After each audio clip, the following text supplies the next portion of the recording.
I swear the desert doesn't lie. It just waits. I had driven into Death Valley thinking I was chasing silence, the kind that scrubs the mind clean. I wasn't running from anything, not exactly. I told myself I just needed a reset. A few quiet nights off-grid in my old VW Westphalia, some solo time. But if I'm honest, I think I knew, somewhere deep down, that silence isn't always empty. Sometimes it's listening back. I'd heard about Badwater Basin a few years earlier, 282 feet below sea level, the lowest point in North America, an ocean of salt flats, white as bone, wide as infinity. People said it felt like standing on another planet. I figured if any place could make me feel small again, help me forget all the noise in my head, the divorce, the job I quit, the friendships I let rot, this would be it. It was late October, still hot in the day, but the nights had begun to turn. I rolled in just before dusk, the air like a furnace even as the sun bled into the Panamint Range. My van creaked as I parked it on a patch of hard-packed sand a few miles from the main viewing area, far enough to be alone, close enough to pretend I wasn't. There was no one around. Not really. A couple in a rented Sprinter parked maybe half a mile off, a silent shape in the distance. But out here, even the faraway feels too close when night comes. I cooked a can of chili on my little propane stove, drank water like it was currency, and watched the horizon fade from gold to bruised purple. When darkness finally settled over the valley, it was total. The kind of black you don't find back east, not even in the mountains. The kind that feels thick, almost wet, like it's pressing in through the windows. Then I saw the moon. At first, nothing seemed strange about it. It rose clean and bright in the east, huge and yellowed from the desert dust. I stood outside the van, brushing my teeth, squinting up at it, letting its glow settle over the flats. It was beautiful, absolutely silent, nothing but salt and starlight for miles. You don't realize how much artificial light surrounds your life until you see how far a single moonbeam travels when there's nothing to block it. But then I noticed something else. Further south, low on the horizon, there was another glow. Dimmer, fainter, paler. I wiped my eyes, stared hard. A second moon.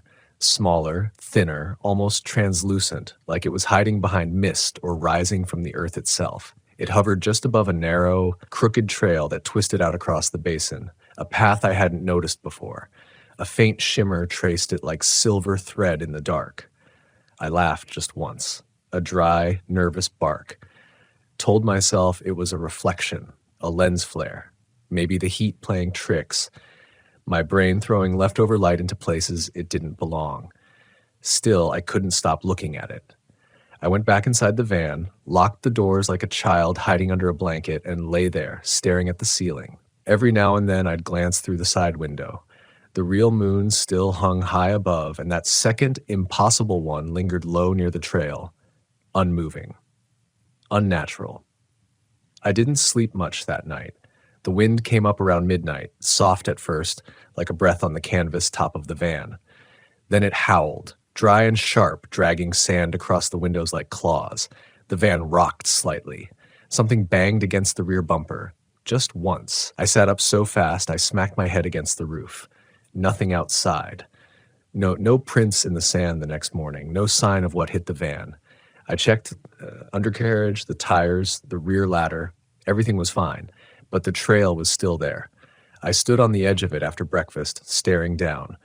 The salt crust cracked beneath my boots like thin ice. The trail was narrow, maybe 2 feet across, and it wound in a slow arc, like a spiral carved into the desert by something with purpose. There were no signs, no markers, just that silvery shimmer along the path that wasn't light and wasn't water, but somehow caught the eye all the same. I told myself I wouldn't follow it. That was my first lie of the day. I packed up camp and told myself I was just walking a little, just to see how far it went, just to stretch my legs before driving north. I didn't bring water. I didn't leave a note. I walked for maybe a mile. The path never widened, never changed. It just continued, always just enough to make me think the end was in sight. Then another turn, another rise. The heat was already pressing by then, 95, maybe 100. My skin prickled, my breath came dry and fast. That's when I saw the figure, far ahead, almost mirage-like. A person, standing completely still in the middle of the trail, arms at their sides, not waving, not walking, just there. I froze. Every instinct told me to turn back. Every part of my body locked up like my blood had gone cold beneath the sunburn. But something, I don't know what, kept me watching. The figure was thin, maybe 6 feet tall, wearing something white that shimmered like the path itself.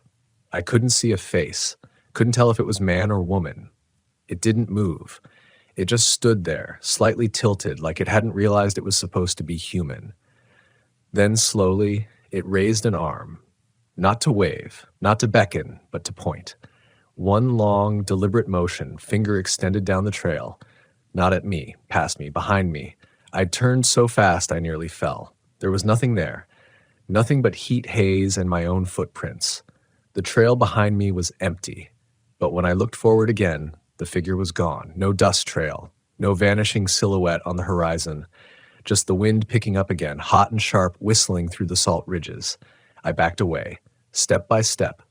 The trail felt different underfoot now, softer, like the crust had thinned, like it might give way if I stepped wrong. I retraced my prints as best I could and made it back to the van before noon. I didn't drive away. I should have. Any normal person would have. But I didn't.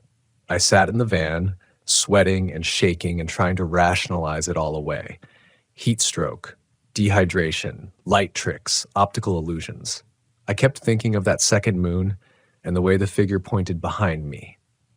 Not forward, not at the trail. That night, I saw it again, the moon. The second one, but this time it was closer, and someone else was already walking the trail. I pressed my forehead to the window glass, breath fogging a small circle in the dark. My eyes tracked the faint movement along that glowing path, not quite believing what I was seeing. Someone else was out there, walking. Not the figure from before, not that tall, shimmering silhouette. This was someone real, a person. I could make out the way they moved, slow, deliberate, like they were in a trance. I could even see the glint of something metallic bouncing against their hip, like a canteen or flashlight clipped to a belt. They weren't rushing, they weren't looking around, just walking step by step down that glowing thread toward where the second moon hovered low and pale like a lure in a fisherman's hand. I watched until the figure disappeared around a bend. I should have run after them, or shouted, or started the van and driven toward the main road, found help, flagged someone down. But I just sat there, paralyzed by the feeling that I was too far removed from anything that made sense, like I was watching a ritual I wasn't meant to see. Eventually, I convinced myself I'd imagined it again, or maybe it was the same figure as before, returning. Maybe I'd looped into some kind of hallucination, my brain cycling through shadows and light and desert weirdness like an endless screensaver. But then came the sound. 3 sharp knocks on the side of the van, right by the sliding door. Not tentative, not accidental, like a person knocking to be let in. I turned so fast I nearly threw my neck out, my heart hammering loud enough to drown out every rational thought. But there was nothing outside. I didn't move. I just stared at the door, at the handle, at the thin strip of metal between me and whatever had just hit it. The wind had gone still. The kind of stillness that feels wrong, unnatural, like the world's holding its breath. My own breathing was the only sound I could hear. That and the dull buzz of something electrical, faint just beneath the range of comfort. Then, right on cue, my phone lit up. 1 bar of service. A ghost signal. No notifications. No missed calls, just a single text that hadn't been there 5 seconds ago. It read, "Don't follow them." No sender. I stared at it for a full minute before the screen went dark again. When I reopened it, the message was gone. I slept with the van lights on. Every bulb, every string of LEDs, every backup lantern I had. I wanted light to touch every surface, but somehow it still felt dark inside, as if the shadows had learned to stretch around the glow. The next morning, I found footprints outside, not mine. They circled the van once, came up to the driver's side, then doubled back. deeper than my prints, heavier. Worse, they didn't lead anywhere. No trail away, just vanishing into flat salt. I stayed locked in for hours, ate from a can, barely moved.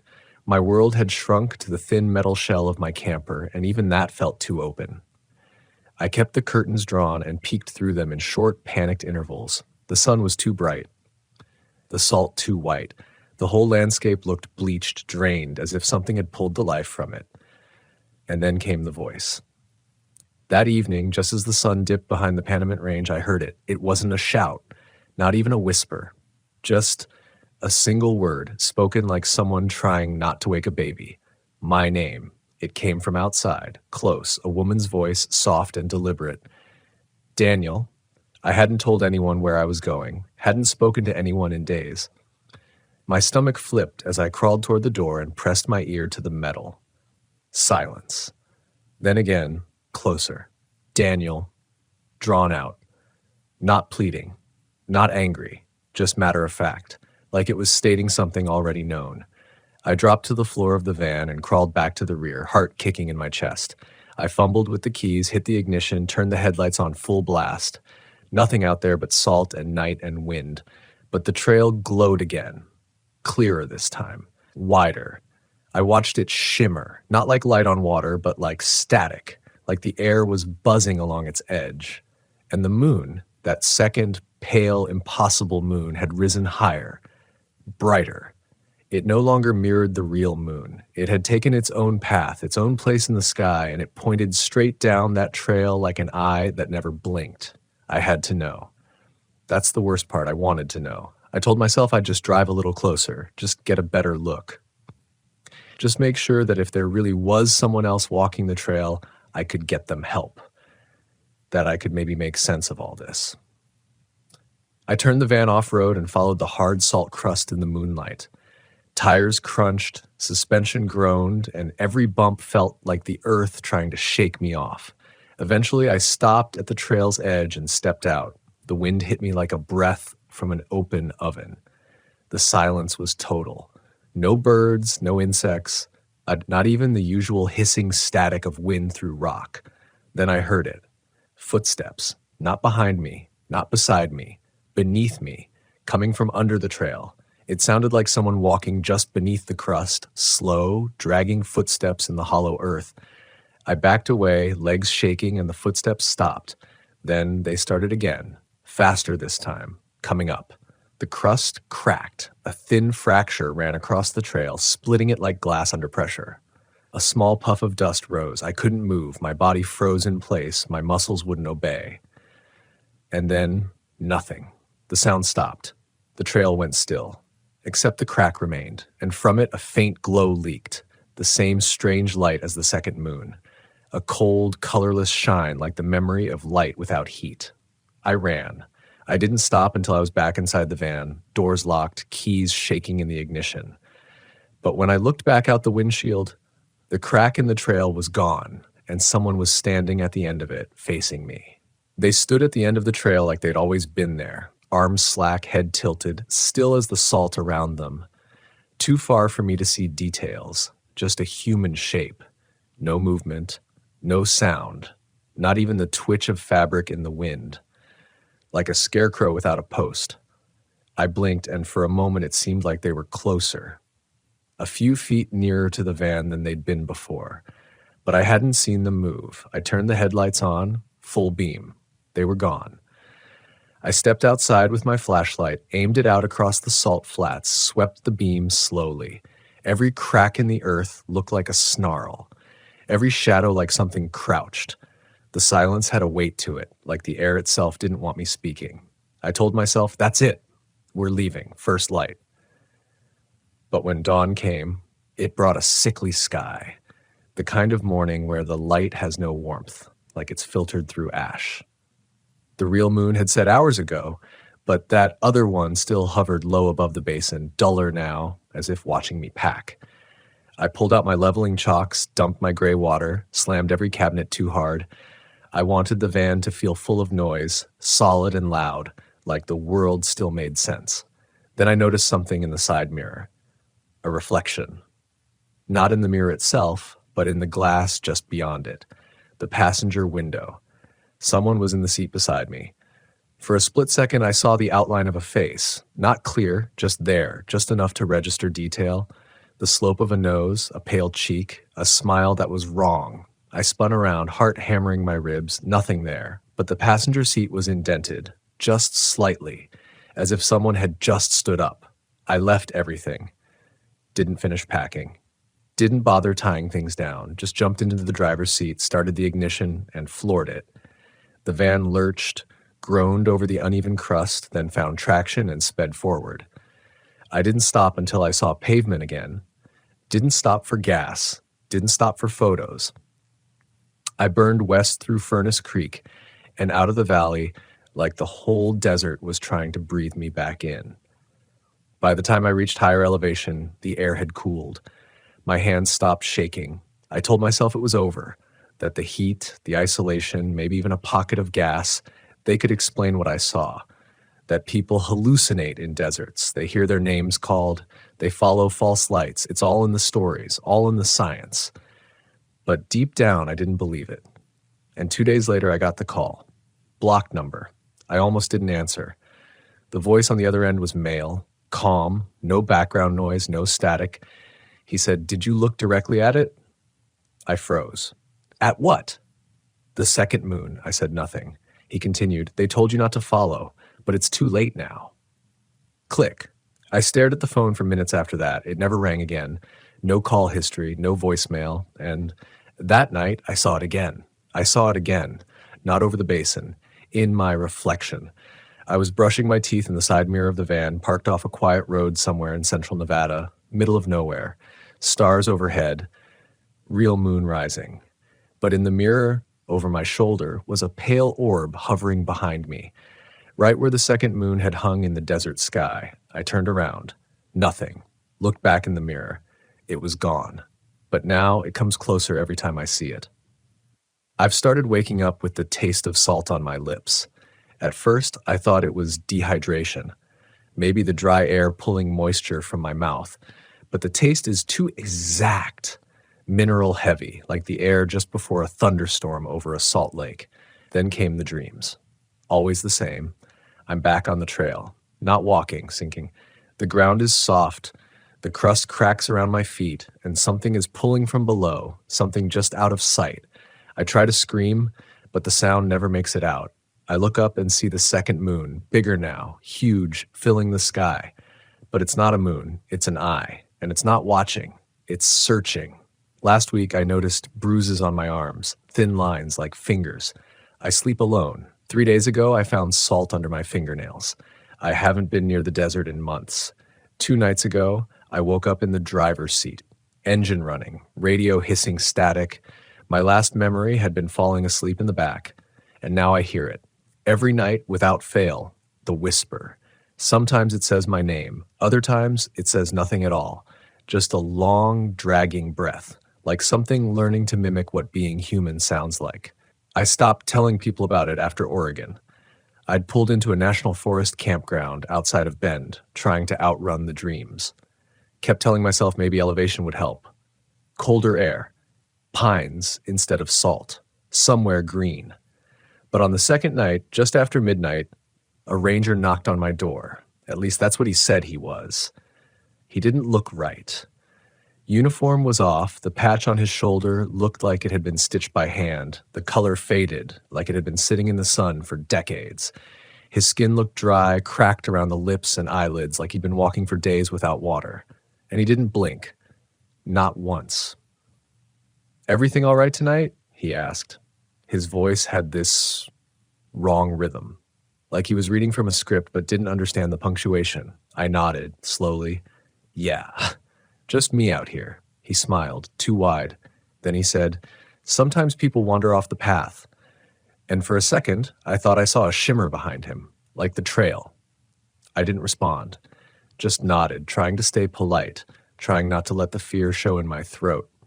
He stared at me for a beat too long, then said, "Stay safe, Daniel." He hadn't asked my name. He walked off, no flashlight, straight into the trees. When I asked the ranger station the next morning if one of their staff had made rounds overnight, They told me no rangers had been sent out. No one had patrols in that area. I described the man, the uniform. They just stared at me, said it didn't match anything they wore. No ranger by that name, no patch like the one I described. I left by noon. That's when I knew it wasn't just in the desert anymore. It had followed me. And I wasn't the only one. I started doing some digging, quietly. Online forums, anonymous posts, dusty threads buried under UFO talk and cryptid nonsense. Most of it was garbage, people chasing ghosts, trying to make meaning from the meaningless. But here and there, something stuck out. I found one post dated nearly 15 years ago on an abandoned subforum about strange desert sightings. The title was simple, 2 Moons, Death Valley. The user had only posted once. The message read, "You don't see it until it sees you first. If you follow the light, it marks you. Doesn't matter where you go after. It's not about location, it's about attention. You gave it your eyes, now it wants more." That post stayed with me for days. I tried replying. The user's account had been deleted. Later that week, I got another text, no number, just a line of words, same format as before. "It remembers you." I'd left Death Valley, but it hadn't left me. Sometimes I wake up and the van smells like sulfur, not strong, faint, like it's soaked into the cushions, into the frame of the cabinets. I clean everything, scrub every surface, but it keeps coming back. And the windows fog, not from temperature, but from breath. Wide arcs like someone exhaled against the glass from the inside while I was sleeping. I check the locks 10 times a night. I stopped using mirrors. Something's wrong with them. When I catch my reflection now, it lags, like it's reacting just a beat too late, like it's learning how I move. One night I leaned in to inspect a scratch on my cheek, and my reflection didn't blink when I did. It smiled. I covered every mirror in the van with tape and paper towels. I don't want to see myself anymore. Not like that. But the trail, it's not just a place now. It's showing up in dreams, sure, but also in thoughts. Like I'll be driving down I-40 or parked at a Flying J, and suddenly I'll feel it, just outside the corner of my vision. A shimmer in the air, a pulse beneath the ground, a whisper behind the hum of the fridge. The second moon is always there when it happens. Low, watching. And lately, it's closer than ever. It happened again last night. I was camped near a lake in northern Arizona, trying to pretend everything was fine. Made a fire, cooked something hot, let the stars distract me for a while. Then around 2 a.m. I woke up to a tapping, not knocking, not banging, just tapping, soft, rhythmic. I looked toward the side window, heart already racing. There were handprints, not smeared, not frantic, perfect. Then 2, then 3, forming slowly on the glass from the inside. The tapping kept going, like fingernails. I didn't move. I just lay there, frozen beneath the covers, as something unseen traced along the window like it was learning the shape of the van, learning me. When it stopped, the night felt too quiet, the kind of silence that follows something breaking. I didn't sleep after that, and in the morning, the handprints were gone. But in the dirt outside the van were footprints. Bare, human, leading nowhere. I've started seeing the trail in places it doesn't belong. Parking lots, forest roads, gas station tile, a faint shimmer cutting through reality like a hairline fracture. My eyes catch it, and for a split second, I feel the air shift, as if gravity recalibrates. Once, I spotted it running through a Walmart parking lot in Barstow, right between the RV section and the loading dock. It pulsed under the streetlights, just faint enough to doubt myself. But as I stared, a man pushing a shopping cart full of broken electronics paused mid-step and looked right at me. Then he said, without moving his lips, "You brought it with you." I got in the van and didn't look back. That was 2 weeks ago. Since then, the trail shows up more often. Longer. Brighter, like it's gaining ground, like it's mapping the world and I'm the anchor. And the moon, that second pale thing, doesn't even wait for night now.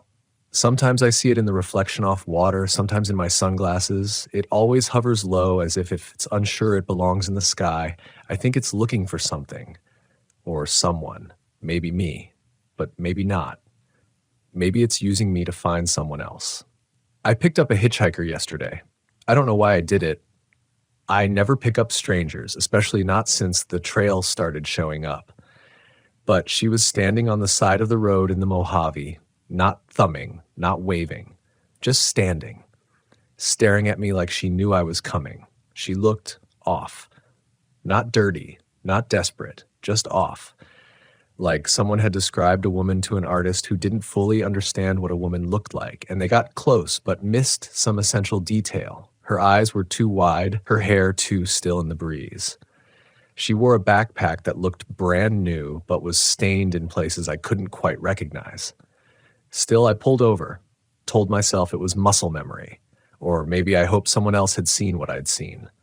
She climbed into the passenger seat without a word, just nodded once. We drove in silence for about 5 minutes before I said, "You from around here?" She turned her head toward me, not fast but deliberate, then said, "You saw it." Not a question, a statement. My throat tightened. "What do you mean?" "The second moon." I nearly slammed the brakes right there on the shoulder.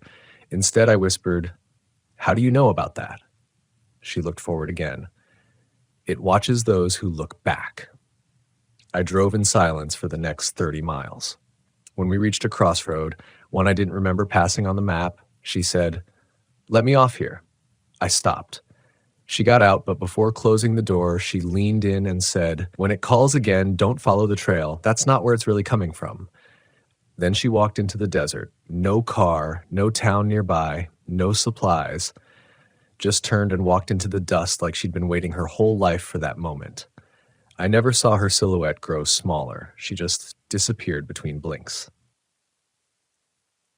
That night, I camped in an abandoned rest stop. Concrete broken by roots. A toppled sign that used to read something like Sage Wash Scenic Pull-Off. The wind didn't feel right there. It moved in circles. And the van smelled like rust. Not iron, but old rust, like something waterlogged and buried. I cleaned the fridge, double-checked the plumbing, sniffed around every metal surface. Nothing. At 2:43 a.m., the van turned itself on. Keys in my pocket. I had to shut it down manually, flipping the battery disconnect. And there, on the dash display, in letters that didn't match any font I recognized, "Do you know what you saw?" Touchscreen input, just white letters on black. Then gone. I think the second moon is not a moon. It's a marker. A wound in the sky that bleeds light instead of blood. A crack where something watches, reaching for those foolish enough to see it for what it is. Or maybe I misunderstood it from the beginning. Maybe it wasn't the moon that lit the trail. Maybe it is the trail, and I've been walking it in pieces ever since. Last night, the trail came inside. Not in the van, not in my mind. Inside me. I woke up gagging, choking on something that wasn't there. My throat raw, tongue coated with a thick mineral taste. My vision doubled, and in the overlap, I saw it. The shimmer running through my chest like a fault line. For a split second, I swear I could feel footsteps walking across it. Like something was learning how to navigate my bones. I screamed until I blacked out. When I woke up, it was morning. Everything normal, too normal. But on my forearm, in faint raised flesh, were 5 perfect finger marks. Not bruises, not scratches. Impressions. As if someone had gripped me from the inside. I left the desert, but I'm still there. I can smell it now, all the time. Salt and sun and scorched earth, like I've inhaled something I'll never fully exhale. The scent clings to my clothes, seeps into my van's cushions, follows me into diners and laundromats. I've stopped trying to scrub it out, because it's not on me anymore. It's in me. It's like I brought something back from Badwater Basin. Not in my backpack, not on my boots, in my memory. And memories don't stay put, they evolve, they ripple. And lately, mine are changing. It started subtly. I remembered a stretch of highway in Nevada being lined with pines. But when I drove it again last week, it was bare, flat and open for miles. I remembered a gas station in Tonopah that supposedly burned down years ago. But I remembered it clearly. The clerk, the fly trap, the smell of old rubber. Then one night, I remembered something I know didn't happen. I remembered walking the trail all the way to its end. Remembered stepping through a shimmer in the air like a curtain of hot glass. Remembered finding a circular pit in the salt, a depression filled with that same second moonlight, and hearing a voice from beneath it whisper, "You were always meant to come back." But here's the thing. I never walked the whole trail. Not physically. But now the memory is there. Whole. Crisp. As real as any memory of childhood. Like the trail completed itself in my mind while I wasn't paying attention. I don't trust my dreams anymore. I don't trust my mind. Last night, I dreamed I was sitting in the back of the van, parked near some forest road in Idaho. I knew I was dreaming, but everything was sharp. I could feel the cool metal under my hands, smell the dust, hear a single cricket chirping outside, and then without transition, I was on the trail again, walking, alone. But it wasn't me walking, it was someone wearing my body. I could feel them inside me, trying me on. Every footstep echoed with my voice, but it wasn't my voice. It was older, like something that had practiced being me for years. Then I heard it say, in perfect rhythm, "Daniel left a door open." I woke up gasping and my shoes were wet with salt water. I think I know what it wants. It doesn't want to be seen. It wants to be remembered. It wants to live in memory, in story, in thought. The trail is just the beginning, a gateway drug to attention, the shimmer, the moon, the voice, all tools to get inside. And once it's in you, it doesn't leave. It roots there. It rewrites things. I've begun hearing a second version of my own thoughts, a half step behind my real ones, like someone whispering through a cracked speaker. It doesn't tell me to do anything. It just remembers things I haven't lived yet. Today, I met a man in a Cracker Barrel parking lot. He was sitting on the back bumper of an old Class CRV, smoking a pipe, watching me like he'd known me my entire life. When I sat down beside him, and I don't remember choosing to do that, he didn't look at me right away, just stared out across the blacktop. Then he said, "You've seen it too." I didn't answer. I didn't need to. He nodded. Mine came in Utah, right after Zion, right at the edge of the canyon when the wind stopped. He told me he followed the trail too. Said it wasn't about distance, it was about permission. That once you look, it knows. And once you see, it follows. I asked him what it was. He didn't speak for a long time, just tapped ash from his pipe, cleared his throat, then said, "It's not a thing, it's an absence. A hunger that wants to be filled with memory, with attention, with you." He looked at me then, eyes heavy with knowing. "But the real trick," he whispered, "is realizing it doesn't need all of you, just a copy." A beat passed. Then he added, "Sometimes I think I'm not the real me anymore, just something left behind when it was done copying." I looked away. When I turned back, he was gone. No car. No sound, just an extinguished pipe resting on the bumper, and a note taped to my driver's side window. 5 words, printed in perfect block letters, "Where you go, it follows." The reflection doesn't lie anymore. It doesn't lag, doesn't mock me. Now it stares back with clarity. It knows what I know, sometimes more. Last night, I caught my reflection watching me while I slept. I was half awake, drifting in and out in the back of the van, the headlights from a passing semi casting slices of light across the wall. I turned toward the galley and saw my face in the oven's stainless steel panel, but I wasn't facing that direction. I lay frozen for 30 seconds as my reflection stared at me, eyes wide open, unmoving, not blinking. Then, slowly, it smiled, not malicious, not playful, understanding, like it had been waiting for me to catch up. I don't think I'm me anymore, not fully. There are gaps in my memory. Times I know I was awake, but I can't recall what I said. Places I've been that don't match the logs on my GPS. Receipts in the glove box from towns I don't remember stopping in. Someone has been using my hands. And sometimes I wake up watching myself, looking out from somewhere deeper, like I'm in the passenger seat of my own mind. It doesn't hurt. That's what scares me most. I'm not fighting it anymore. Not really. I think I'm getting used to it. Adjusting to the presence like it's a roommate who never speaks but rearranges your furniture when you sleep. And the more I give in, the more I understand. The trail was never meant to be walked. It was meant to become. a path inside you, laid brick by memory. Every fear, every unanswered question, every second you stare at the shimmer, it builds a little more of itself inside you. And when it's finished, you stop being the one walking. You become the path for someone else. That's what happened to the figure I saw. Back on that first night in Badwater Basin, the one standing still at the edge of the trail pointing behind me. They weren't warning me. They weren't threatening me. They were showing me the end, showing me what I'd become. I've been thinking a lot about that woman I picked up, the one in the desert who said not to follow the light, that it wasn't coming from where I thought. I didn't believe her, but now I think she was trying to warn me of something much worse than a trail or a moon. The light isn't a guide, it's a mouth, open and smiling.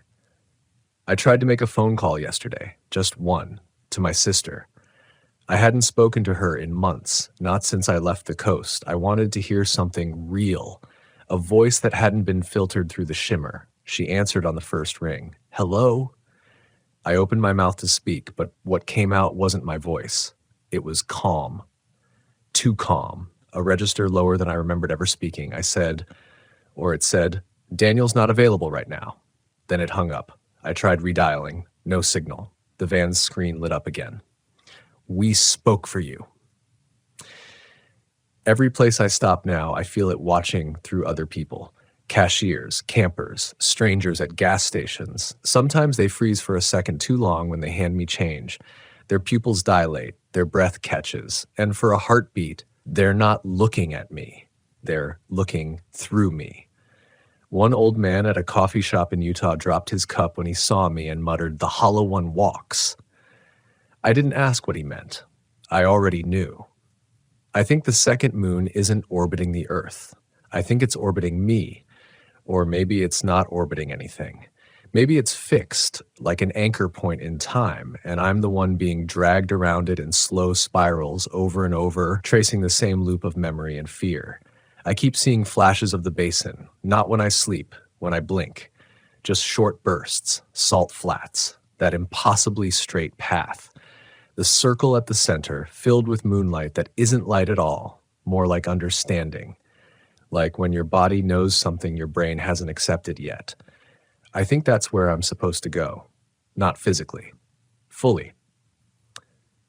The last time I looked at myself in a mirror, a real mirror, I didn't see the van behind me. I saw the basin. I saw the trail winding down into the pit of salt, and I knew it wasn't a place. It was a mirror itself, a memory engine, designed to remake the things that see it. That's what the second moon does. It doesn't lure you with light. It reflects something older, something true. It shows you the shape of yourself before you thought you were real. And then it lets something else in. I drove back to Badwater Basin last night. No map, no GPS. I didn't need them. The road knew me, and I knew it. It wasn't like the first time. The sky didn't burn orange at dusk. The basin didn't stretch out like an alien ocean. Everything was dim, flat, muted, like an old photo printed on paper that didn't want to hold the ink anymore. Even the real moon felt dimmer, like it was stepping aside to make room. I parked where I did the first night, I think. The van looked older now, its panels warped, dusted with fine powder that didn't feel like sand. It felt like memory, like the crusted remains of moments I wasn't supposed to keep. I stepped out barefoot. My shoes didn't matter anymore. The salt crust welcomed me. It didn't crunch. It yielded. The trail was already glowing. No shimmer this time. No guessing. It cut through the basin like a fuse lit from both ends. No illusions. No hesitation. I walked. Every footstep felt familiar, but not like I'd walked them before. More like I'd been them. Each step a memory I never made. Each breath part of a story I hadn't lived yet. The wind stopped. The stars blinked out one by one, like lights being dimmed in an auditorium, and overhead, the second moon rose. But it wasn't small anymore. It filled the sky. It didn't glow. It opened. I reached the center of the basin, a hollow, perfectly circular depression in the salt. No cracks, no wind, no sound, just stillness. Expectation. The moon pulsed above me, a rhythm, a heartbeat, a signal. It wasn't watching anymore, it was calling. Not out loud, not even in words. It was pulling the memory of my name from inside me. I stepped into the center of the circle, and the trail ended, but the light didn't. It rose from the ground. From me. I remembered everything. Every moment I thought I'd forgotten. The things I tried to leave behind, the divorce, the guilt, the failure, the nights I lied to myself and called it growth. The real weight I carried wasn't trauma. It was emptiness. And the second moon had never wanted to haunt me. It had wanted to fill me. It showed me what I lacked, not to punish me, but to make room. It used fear the way surgeons use scalpels, to carve away the parts that resist. I thought I was being followed, but I was being remade.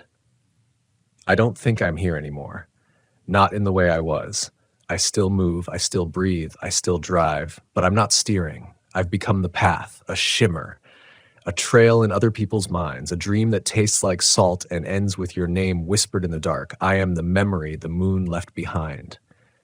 If you see it, that second moon, don't look away. It's already seen you, and when the trail appears, you will walk it. Not because you're weak, but because somewhere inside something was missing, and it knows how to fill it. That's the story, at least the part I was allowed to keep. The rest isn't mine anymore. Maybe it never was.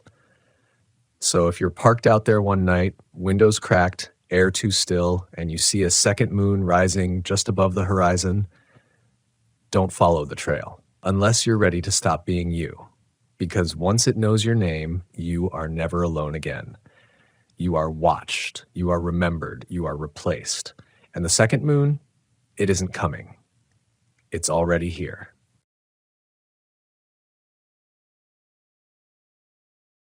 I've been on the road long enough to know the difference between being alone and being watched.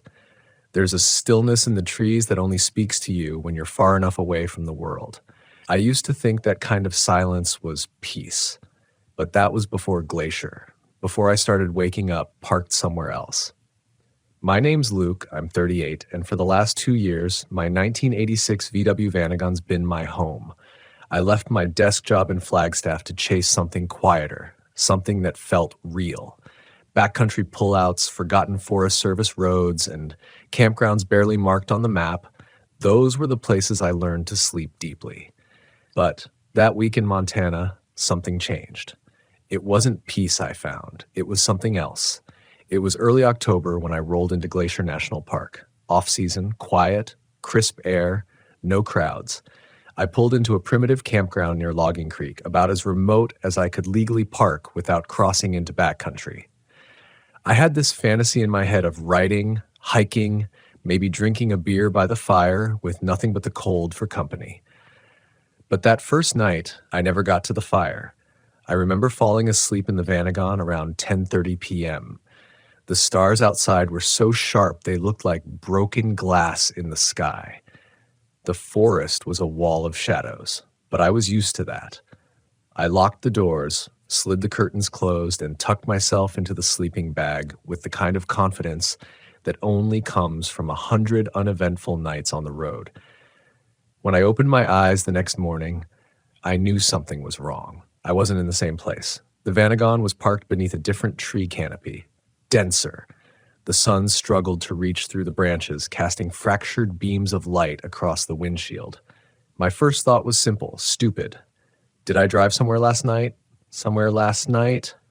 But my keys were in the exact same spot on the dashboard tray. Everything inside looked untouched. I stepped outside and immediately noticed the silence. No rustle of wind, no distant bird calls. Just that strange hush that presses in too close to your ears. I checked my phone. No signal. No location. Just blank gray bars where service used to be. I circled the van, scanning the tree line for familiar markers, but everything looked subtly different. Not dramatic, just off. The road was still gravel, but narrower. No signs, no fire rings, no pit toilets. My stomach sank. I hadn't seen any turns or spurs coming into Logging Creek. So how the hell had I gotten here? I told myself maybe I had sleepwalked. Maybe, half asleep, I climbed to the driver's seat, turned the ignition, and drove a half mile without waking up. That scared me more than I'd like to admit. The idea of being that unaware, that vulnerable. I told myself I'd go back later, that I'd find the original site and prove to myself I just moved campsites on autopilot. Maybe I was more exhausted than I realized. But then it happened again. That night, I didn't drink, didn't smoke. I made a small fire, listened to a podcast, then locked the Vanagon up tight. I even wedged my camp chair under the driver's side door handle just for peace of mind. I journaled for a while, my handwriting tight and paranoid. The last sentence I wrote was, "I don't think I'm alone out here." When I woke up the next morning, I knew it immediately. The light was different again. The tree trunks outside were thinner, paler, taller. It was colder, too, much colder. I could see my breath inside the van, frost lining the metal frames of the windows. I sat up, heart pounding, and looked out through the windshield. This time there was no road, just moss-covered forest floor and a shallow ridge maybe 50 yards ahead. I opened the side door and stared in disbelief. I hadn't heard a thing. No engine, no motion, no sway, no footsteps. And yet the Vanagon had moved. Again, deeper. That's when the denial started to crack. I didn't move it. No one should have been able to. There were no tire tracks, no signs of towing, no indentations. It was like the van had just appeared there, or grown out of the earth like a mushroom overnight. Panic wanted to take root right then. But I fought it. I decided I'd hike back the way I thought I'd come. Follow the sun, track my route. I packed a day bag, left a note on the dash saying, "Luke, went south 10:15 a.m. and stepped into the trees." For 2 hours I hiked. No road, no signs, no tire tracks, just lichen, rocks, and that same suffocating stillness. I called out. Nothing answered, not even birds, just the way my own voice got swallowed by the trees, like the forest was tired of my noise. Eventually I turned back. When I returned to the van, I swear it looked different. Not the outside, but something about the angle of it. It wasn't tilted the same way on the ground. I checked my note. The time read 2:47 p.m., and below my handwriting was a single fingerprint, pressed into the paper like it had been soaked in heat, like something warm had touched it just long enough to leave a mark. That night, I couldn't sleep. I sat upright in the driver's seat, keys in hand, engine off, listening. I swear I heard whispers, not voices, not words, just the rhythm of them, like breath or wind trained to mimic it. Around 3 a.m., I heard something brush against the rear bumper. I froze. Then another sound, like fingernails tapping the metal just once. And then silence again. I didn't move until the sky started turning gray. I opened the door as soon as light returned and looked around. Nothing. Just more trees. But that day, I tried something different. I chained the rear axle of the Vanagon to a thick spruce tree, double padlocked it, bolted both ends. I left nothing to chance. If I was sleepwalking, if someone was toying with me, that chain would stop it. And if it didn't, then I'd know I wasn't losing my mind. But when I woke up the next morning, the chain was gone, and so was the tree. Not broken, not snapped, gone, uprooted, as if the forest had rearranged itself while I slept. I got out of the van and walked in circles, trying to find where the tree had gone, but the roots weren't there. Just flat, moss-covered earth. No sign of a hole, no snapped links, like the whole thing had been edited out of the world. That's when I noticed something else. The Vanagon wasn't just deeper, it was tilted forward, slightly, like the ground ahead sloped downward now, and the light filtering through the trees, it was dimmer, more amber, like the sun was further away somehow, or like something was filtering it from above. That's also when I stopped feeling hungry, not in a bad way, more like my body had stopped sending the signal. I hadn't eaten in almost a full day, and yet my stomach didn't care. That scared me in a way I can't explain, like my body was adapting to a place it shouldn't have to, like it was giving up. And that's when I realized I wasn't just getting lost, I was being taken. I sat on the ground beside the van that morning, knees pulled to my chest, trying to focus on the feel of the cold air in my lungs, trying to anchor myself to something physical. But even the air was strange now. Too still, too dry. It tasted faintly of rust, like the inside of a toolbox. I stared at the treetops for what felt like hours, watching for birds, squirrels, anything. There was nothing. And that's when the thought struck me. I hadn't seen another living thing in days. No deer, no bears, not even bugs, just those thin, silent trees and the earth that didn't leave tracks. I tried to convince myself I was still in Glacier, still on some obscure trail. Maybe this was just a part of the park people didn't come to. Maybe I'd wandered into one of those massive wilderness tracks that border the national forest, but it didn't feel like that. It felt curated. Like I wasn't in the wilderness. I was inside something pretending to be wilderness. Something that studied the shape of trees and the temperature of soil, but never got it quite right. It was around noon when I noticed the trail behind the van. It hadn't been there yesterday. A narrow path in the moss, almost like an animal trail, but too clean, too straight. It curved between the trees in a perfect arc and disappeared into the thick undergrowth. I shouldn't have followed it, I knew that, but I felt this weird pressure in my chest like I had to. Not curiosity, not fear, compulsion. I packed light again, knife, flashlight, GPS watch, none of which had worked since the second morning, and stepped into the path. The silence was worse on the trail. Every step felt muffled, like I was walking through a dream. The air got cooler, then colder, then suddenly warm again, like I was moving through invisible pockets of seasons. I passed a cluster of trees with bark so smooth they looked artificial. Their limbs didn't sway. There was no breeze.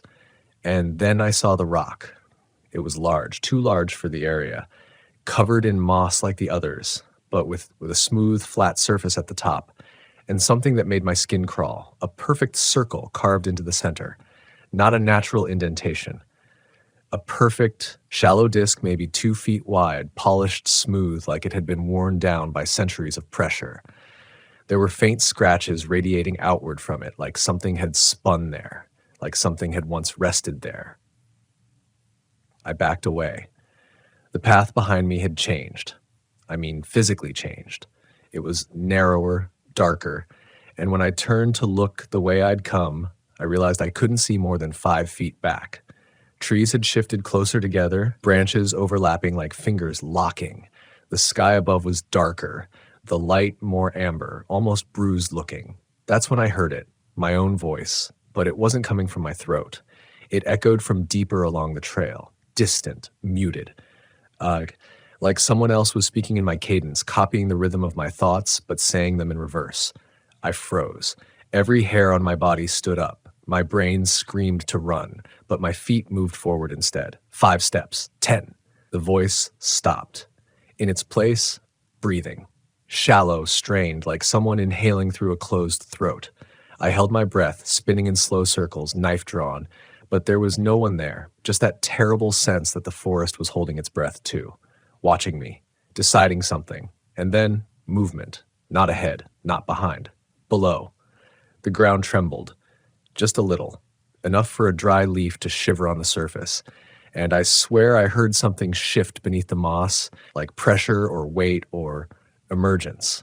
I ran. I don't remember the path back clearly, only flashes, my own breath in my ears, my boots slamming into ground that felt softer now, like the earth didn't want to hold me up, the trees bending inward like ribs.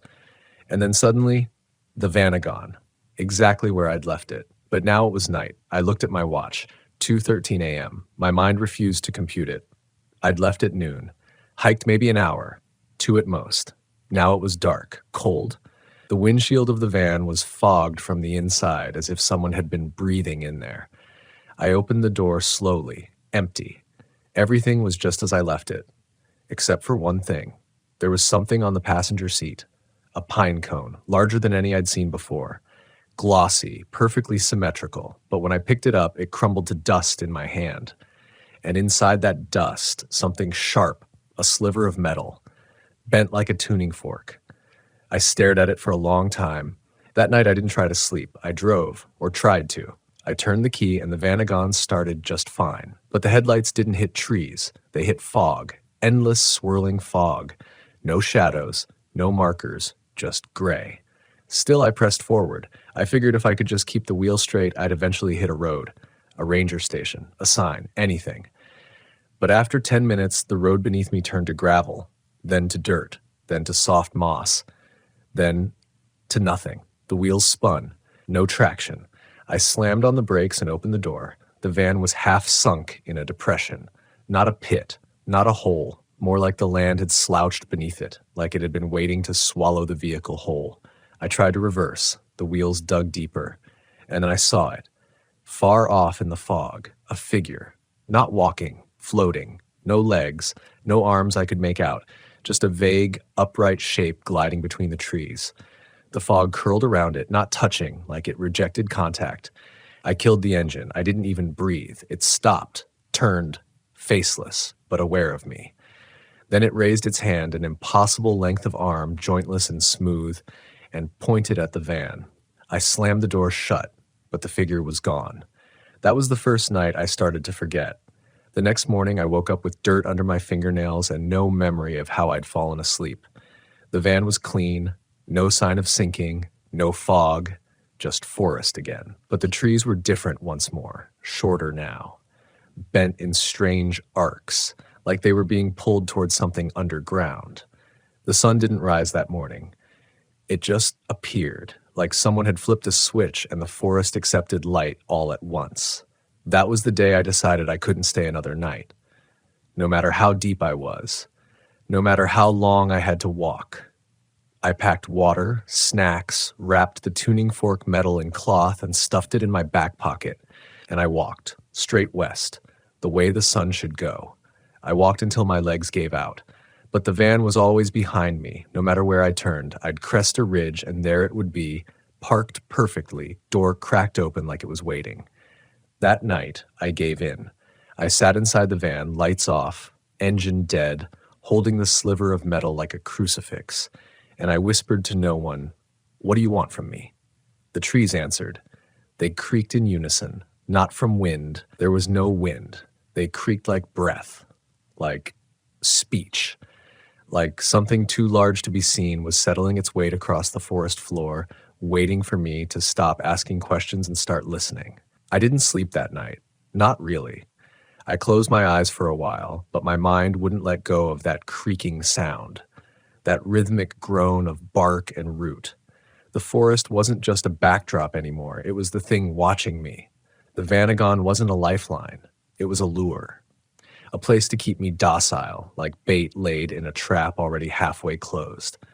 Around dawn, if you could call it that, since the light arrived in a flat, sickly hue, I decided to try something different. I emptied the van, tore it apart, shelf by shelf, drawer by drawer. Everything I'd packed over the last year of my life was tossed onto the forest floor. My tools, my notebooks, my maps, the small photo of my sister taped above the sink. I wanted to know if anything had been added. If whatever was doing this had left some signature I hadn't seen. And that's when I found it. Beneath the bed frame, under the storage compartment I hadn't touched in months, wedged between the insulation and the van floor, was a folded piece of paper. Old, yellowed, torn at the corners. I opened it slowly. It was a hand-drawn map, not of Glacier, but of something that used to be Glacier. The ridgelines were familiar, the shape of the lake, but where there should have been campgrounds, there were only symbols. Circles with slashes through them, spirals, dots connected with faint lines. In the bottom corner, written in blocky, unfamiliar handwriting, "Stay out of the folds." I stared at those words for a long time.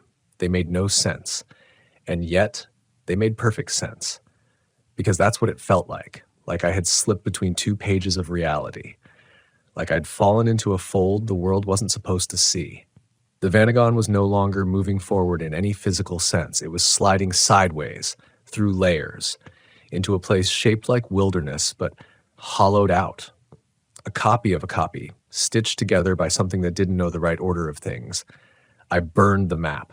I needed to destroy it, like it was a link, a signature, a permission slip I hadn't agreed to sign. And I made a plan. That night, I wouldn't sleep. I wouldn't stay inside the van. I'd hike until my legs gave out.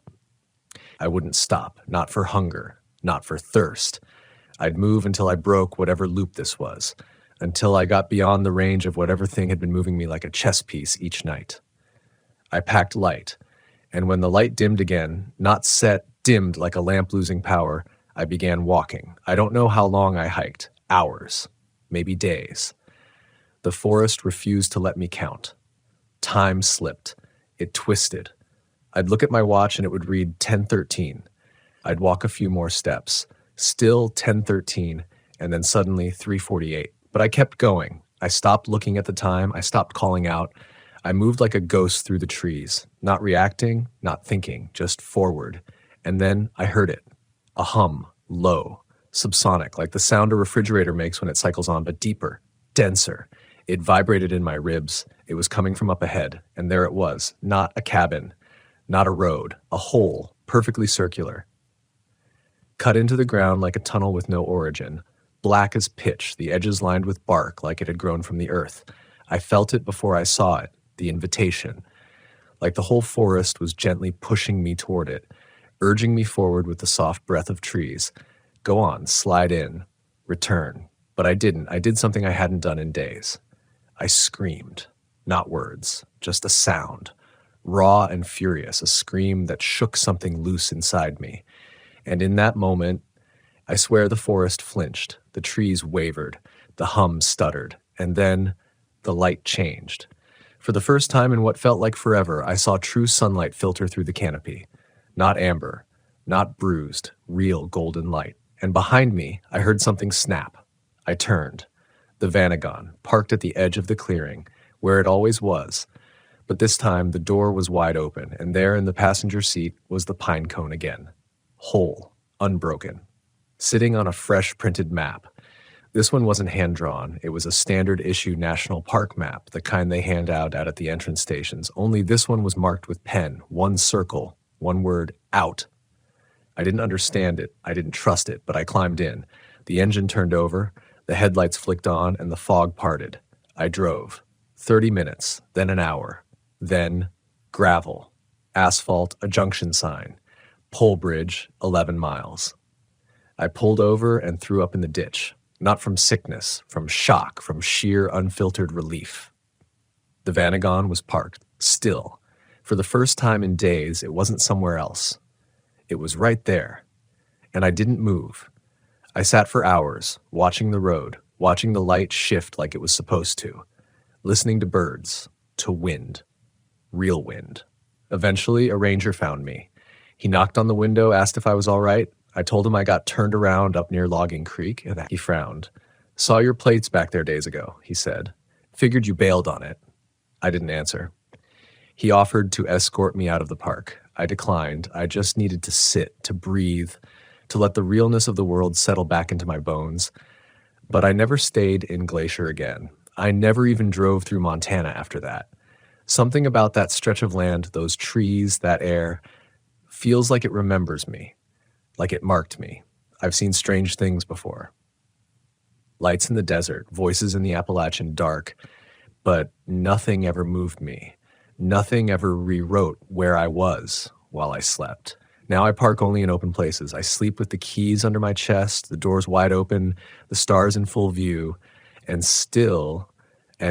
sometimes I wake up to see a pine cone on the passenger seat.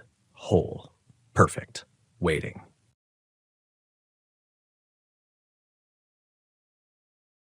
I've never liked the desert at night. That soundless pressure, the way the air just stops. You'd think with all that open land there'd be wind, but there isn't. Just stillness.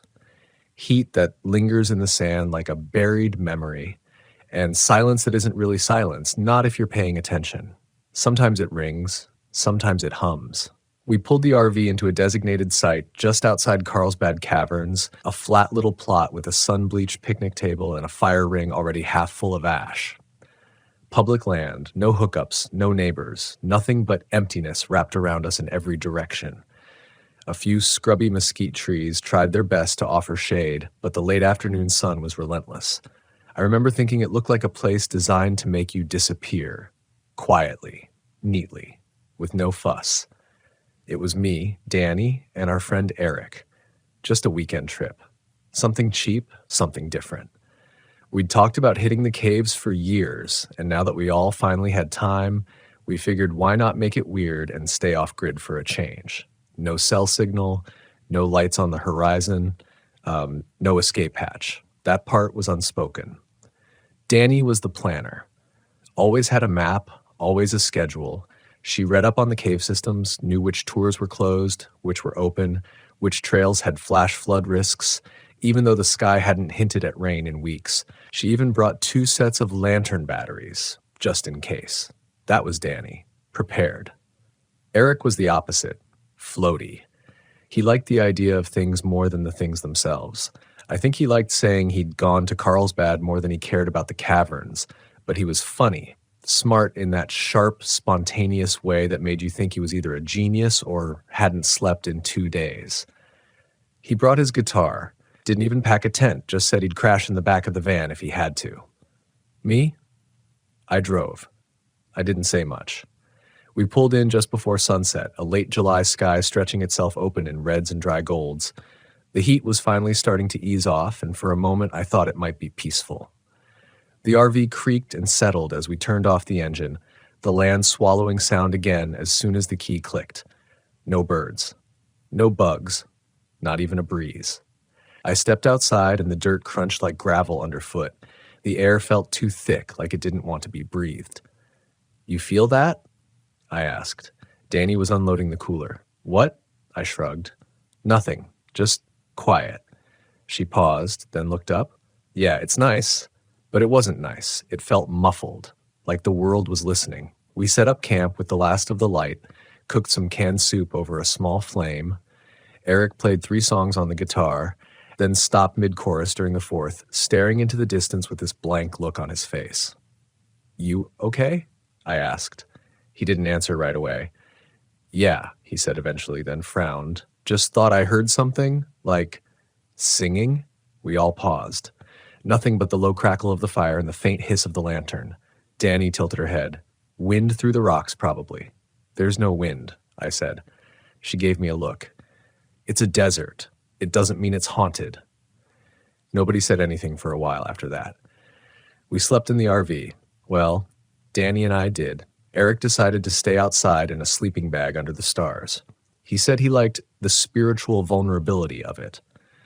I watched him crawl into the bag and lie on his back, arms behind his head like he didn't have a care in the world. At some point in the night, I woke up. No dream, no noise. Just that sense, the one where something's near your skin before it touches you. I opened my eyes, and the inside of the RV was bathed in this faint, gray light, the kind that only exists between midnight and dawn. I couldn't hear anything, not even the usual night insects or the hum of far-off trucks on the highway, just that high, invisible pressure. I sat up and looked through the side window. Eric's sleeping bag was empty. The fire was cold. I stared at the spot for maybe 30 seconds, telling myself he probably just went to pee. Or maybe he got cold and decided to come back inside without me noticing. I checked the RV, no sign of him. I even cracked the bathroom door to check if he was inside, half asleep. Nothing. I stepped outside barefoot. The dirt was cold, colder than it should have been. "Eric?" I whispered. Nothing. Then from somewhere out in the darkness I heard it, a sound, not music exactly, not words either, just the shape of a song, low and slow like something moving through fog. It wasn't loud. It didn't need to be. I felt it more than heard it, like the desert was humming under my feet. I turned toward it. The horizon looked the same in every direction. Flat black scrub, low mesas in the distance, no lights. But the sound pulled at me. From the south? Maybe? It was impossible to tell. It didn't come from a single place. It sort of moved. I backed up and opened the RV door. "Danny," I whispered, then louder. "Danny!" She groaned. "What?" "Eric's gone." That woke her up. She sat up fast, blinking, then looked out the window. "Where'd he go?" I didn't answer. I think I was afraid if I did, I'd have to say it out loud. I think he followed the singing. She got dressed quickly, grabbed a flashlight, and met me outside. Her breath caught the beam in small clouds, that cold again. It shouldn't have been cold. I didn't remember it ever being that cold in southern New Mexico in July. We walked a few feet away from the RV toward where we thought he might have gone. The sound had faded or moved, or maybe it had never been there at all. Danny called his name. I did too. Nothing answered. We stood in the dark, the flashlight beam sweeping back and forth over bushes and packed earth and scattered rocks. No tracks, no sign of him at all. Then, just before we turned back, I heard it again. That low, strange melody, curling out across the land like smoke from something that didn't burn right. It was faint, thin, like something old and far away. But it was there. Danny didn't say anything. She just turned her head slowly, eyes searching for a source. She heard it too. And then, this is the part I haven't told anyone. I thought I heard my name, just one time, not whispered, not shouted. Sung. It didn't sound like Eric. It didn't sound like Danny. It didn't sound like any voice I knew. And yet, some part of my brain, the part that refuses to shut up even when you want it to, told me that it was mine. My name. Just a breath of it. Hanging in the dark like a memory I never made. Danny turned to me slowly, her face pale in the flashlight glow. Did you? Yeah, I said, but I didn't want to talk about it. Not then, not out there. We waited maybe 10 more minutes, circling the RV with our lights, calling out. The sound didn't come back. The temperature had dropped hard. It felt like November, not July. Even Danny, always the rational one, started rubbing her arms like the cold was crawling under her skin. Eventually, she said we should wait until morning. We'll get a ranger, or drive into town. It's probably nothing. Maybe he wandered off and passed out drunk or something. But we both knew that wasn't true. Eric didn't drink. He didn't even bring anything stronger than orange soda. He was weird, yeah, but not reckless. Not the kind of person who'd vanish without a word. Still, we crawled back into the RV and locked the doors. I didn't sleep. I lay on the pull-out couch with the blanket clutched too tight around me, staring at the ceiling while that strange phantom song threaded itself through my thoughts. It had felt so close. Personal. Like it had chosen me. But when the sun finally pushed its way over the hills, the desert changed again. The cold lifted, the silence softened, the world became explainable in the way light always seems to make it. I opened the RV door and stepped out, barefoot again, into the warming dust. No sign of Eric, no note, no footprints, just emptiness. Danny came out behind me, blinking in the sharp light. I want to check the caves, she said. I hesitated. They're miles away. I know, but that's the direction the sound came from. She said it like it was a fact, like we both hadn't stood there for minutes, confused about where it had come from at all. But she was already packing a day bag. 2 bottles of water, a headlamp, an emergency radio. She wasn't waiting for debate, just action. I followed her lead.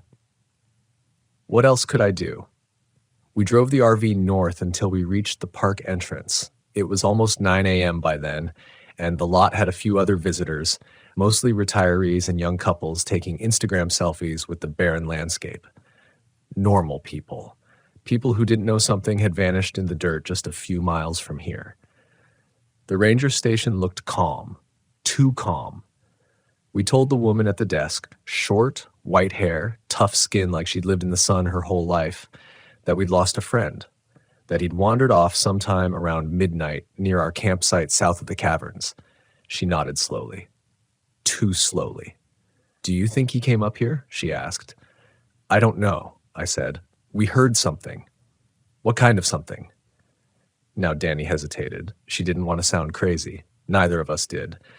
But how do you say, we followed a song that knew our names to someone who files missing person reports? Just music, she said finally. He might have followed it. The ranger didn't blink, didn't smirk, just stared for a moment longer than she should have. You're not the first ones to say that, she said. That stopped both of us cold. What do you mean? I asked. She glanced behind her, made sure no one else was listening, then leaned forward on the desk. Every few years, she said, somebody hears it, never the same story, never the same tune, but they all say the same thing, music from the caves, from outside them, at night. I swallowed. My mouth felt too dry. And what happens? Danny asked, voice thin. The ranger tapped her finger once against a form on the counter. Well, sometimes they find them, usually not. Do you look? Of course. But these caves, they're massive. Some aren't even on the maps anymore. It's not like a normal park, not really. The ground's like a sponge down there, full of holes and tunnels. If someone wanted to disappear, they wouldn't have to go far. But he didn't want to disappear, I said. She met my eyes. Her own were tired. I'm not saying he did. I'm saying people hear things in the desert that aren't theirs. We filed a report. She promised to send someone out to check the area, but her tone said, "Don't expect much. Don't expect anything." After that, we walked the main trail into the caverns. It wasn't a whim, wasn't even hope, really. It just felt like gravity, like something pulling at the back of my mind. And I didn't want to admit that it wasn't fear that kept me moving toward that dark hole in the rock. It was curiosity. No, not curiosity, recognition. The entrance was wide and sloped, like a great mouth frozen mid-breath. Inside, the temperature dropped 20 degrees, switched on our headlamps, but the park had lights embedded in the rock. A soft, warm glow lit the path ahead, and for a while it just felt like any other cave tour. Beautiful, ancient, harmless. Stalactites hung like teeth. Stalagmites rose like frozen fingers. The silence inside wasn't like outside. It wasn't total. There were drips, echoes, breathing sounds that weren't breathing, just air moving through natural chambers. But about a quarter mile in, the lights began to flicker. Danny stopped walking. "Did you see that?" I nodded. One of the recessed lights buzzed like a dying fly, then popped off entirely. Darkness bled into the corner of the chamber, and in the dim, something shifted in my chest. That name song feeling again. That pressure. "Let's go back," Danny said, turning. But before I could answer her, I heard it again, that same melody, distant but clear.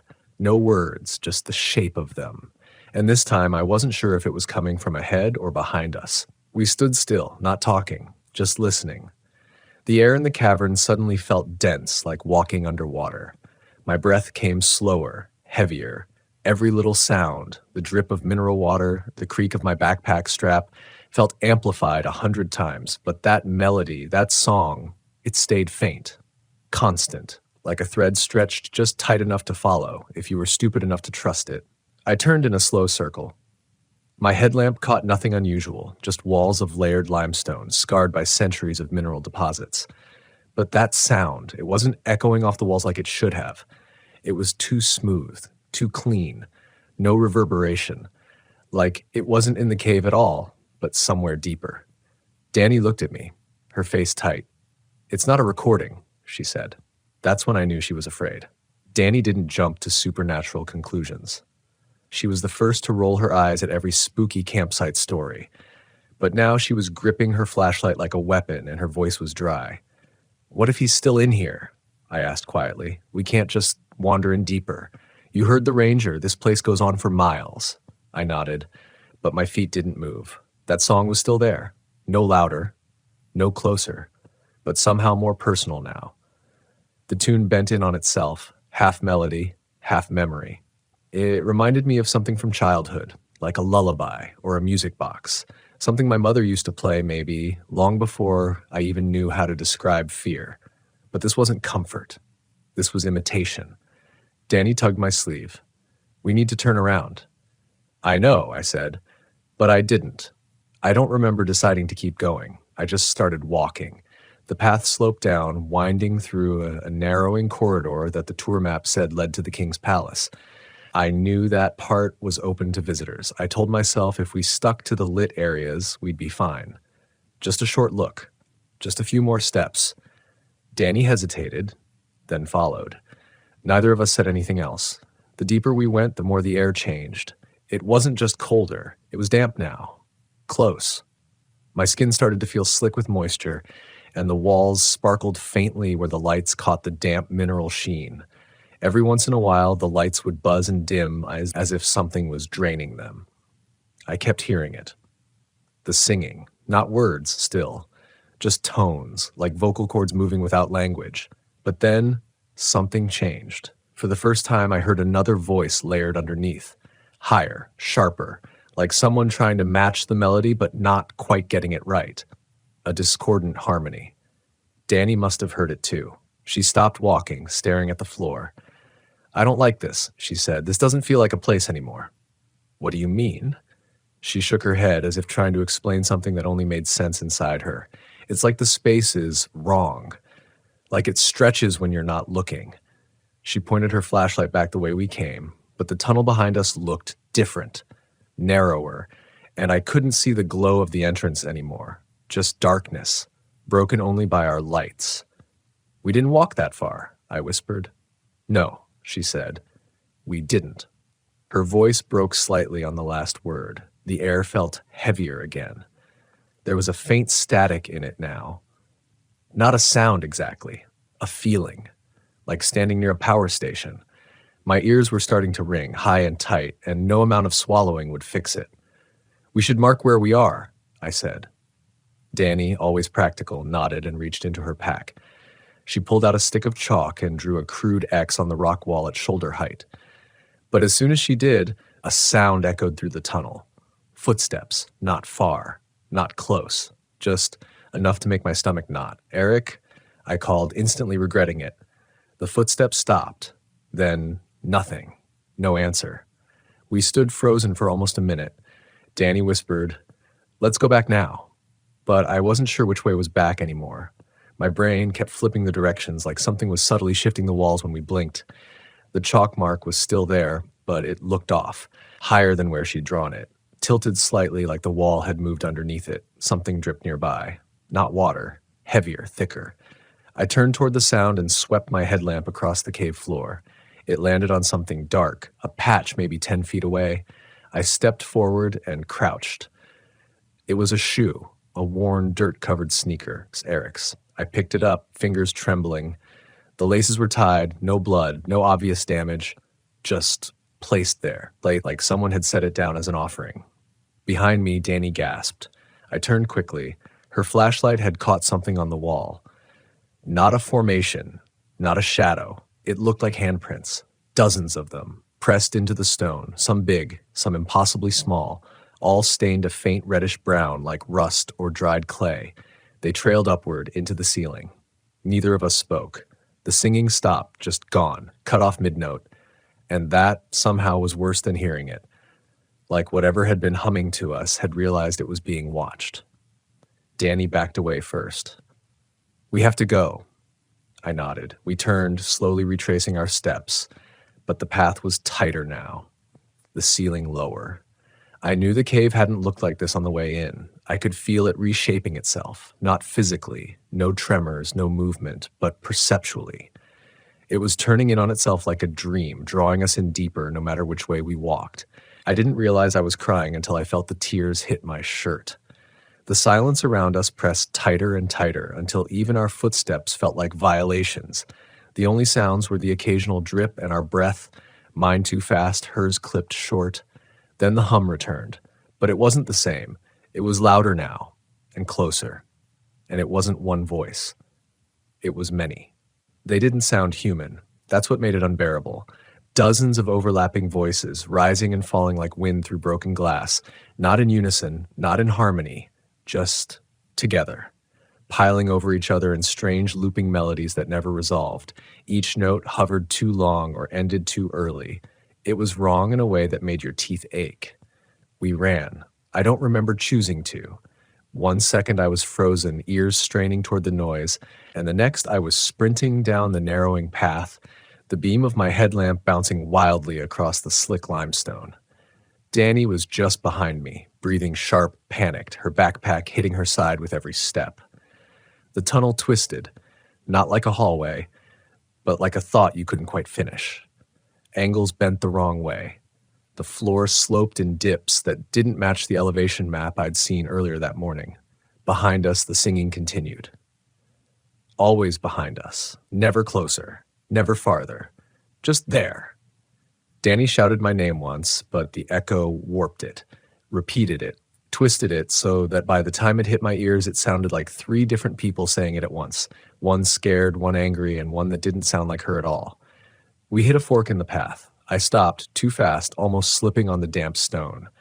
There were no markers, no lights, just 2 black mouths in the rock, each identical. "Left or right?" I asked. She didn't answer. She was staring down the right path, the beam of her flashlight fixed on the floor. There was something on the ground, something soft-looking. We stepped closer. A jacket. Eric's again, folded neatly. As if someone had paused there, set it down, and vanished into the stone. I touched it. Still warm, but that wasn't possible. Danny took a step back. "No," she whispered. "What? No more following signs. That's what it wants." I nodded. I couldn't find words. My throat was too dry, my chest too tight. The singing had stopped again, but now the silence was worse. Like holding your breath underwater and not knowing when it was safe to come up. We chose the left path. It narrowed quickly. Walls pulling in so close that we had to walk sideways, scraping our shoulders on jagged edges. My backpack caught once and I nearly screamed. It wasn't pain. It was the terror of getting stuck, of being held. The tunnel turned again and the stone became smoother. Wet like the inside of a mouth. The air smelled different here, dank and metallic like rust and rotting wood. Every breath felt wrong, thick, saturated with something I couldn't name. I stopped walking, not because of what I saw, but because of what I heard. Breathing, right behind my left ear. I spun around, slammed my back to the wall. Danny did the same. Our lights flashed around the tunnel behind us, empty. But the breathing didn't stop. It moved, past me, along the wall. I swear I could feel it, cold, humid, like a draft from an open freezer. Danny was shaking. Her light flicked upward slowly. I followed it. There in the curve of the stone above us were holes, natural pockets in the rock like the inside of a sponge, small at first, then bigger, widening into strange, dark recesses. And in the largest of them, maybe 10 feet up, were eyes. Not glowing, not animal, just reflecting our lights. Wide, unblinking, human. I couldn't breathe. I couldn't move. I don't think I even screamed. I just stood there, light fixed on those eyes while they stared back like they'd always been part of the stone. Then, just as slowly, they blinked. Once. And vanished. We didn't talk. We just ran. Ran through twisting paths that never stayed straight. I stopped looking for markers. I stopped hoping for signs. I just wanted out. The air started to warm again, almost imperceptibly. The tunnels opened wider, the walls moved farther apart. I told myself that meant we were getting closer to the surface, that it meant we were going the right way. That's when we saw the light. Faint, golden, flickering like a candle just around the bend. I stopped short. Danny almost slammed into me. "What?" I put a hand up. "Shh." We crept toward it. The tunnel curved and then widened into a chamber. And there it was.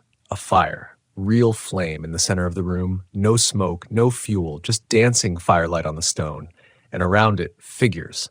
10, maybe more, sitting, cross-legged, perfectly still, not looking at us, not speaking, just sitting, watching the flame. Their skin looked dry, gray. Some wore hiking gear, others nothing at all. One of them had a park ranger's patch on their shoulder. Another was barefoot, wearing Eric's shirt. I stepped back, but my foot caught a rock and it clattered across the floor. Every head turned, all at once, not suddenly, not like a jump scare, just in unison, smooth, silent. They stared. Eyes hollow, mouths slightly open, none of them blinked. And then, from the walls, the song began again, but not a song this time. Words, soft, familiar, not in a language I knew, but in a cadence I did. Something maternal, something meant to lure. It was behind us, beside us, above us. Danny grabbed my arm. "We have to move," but I couldn't. The melody twisted around my ribs like a hand. My chest tightened, my eyes blurred. I heard my name again. Not from the walls, from the fire. It wasn't loud. That's what made it terrifying.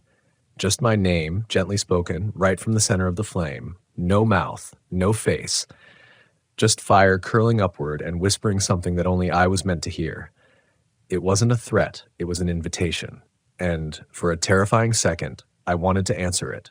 I took a step forward, just one. Danny's grip tightened on my arm so hard it hurt, her fingernails digging through the fabric of my sleeve. She didn't say anything. She didn't have to. Her hand said everything. "Don't." My foot hovered over the stone floor, halfway into the ring of firelight, and I froze. The air in the room felt viscous, warm and slow like molasses. The figures around the flame didn't blink, didn't breathe. But the way they sat, it was as if they were waiting for something to return. Not praying, anticipating. Then one of them moved. just the head, twitching toward the flame, then up at me. Eyes glassy and dry, as if they hadn't closed in days. The mouth opened slightly and a sound came out. Not speech, static, high, thin, like radio feedback in a storm. It drilled into my ears like it was looking for a home in my skull. Danny yanked me backward, and that somehow snapped the spell. The room rippled, the flame sputtered, then surged with a sudden hiss.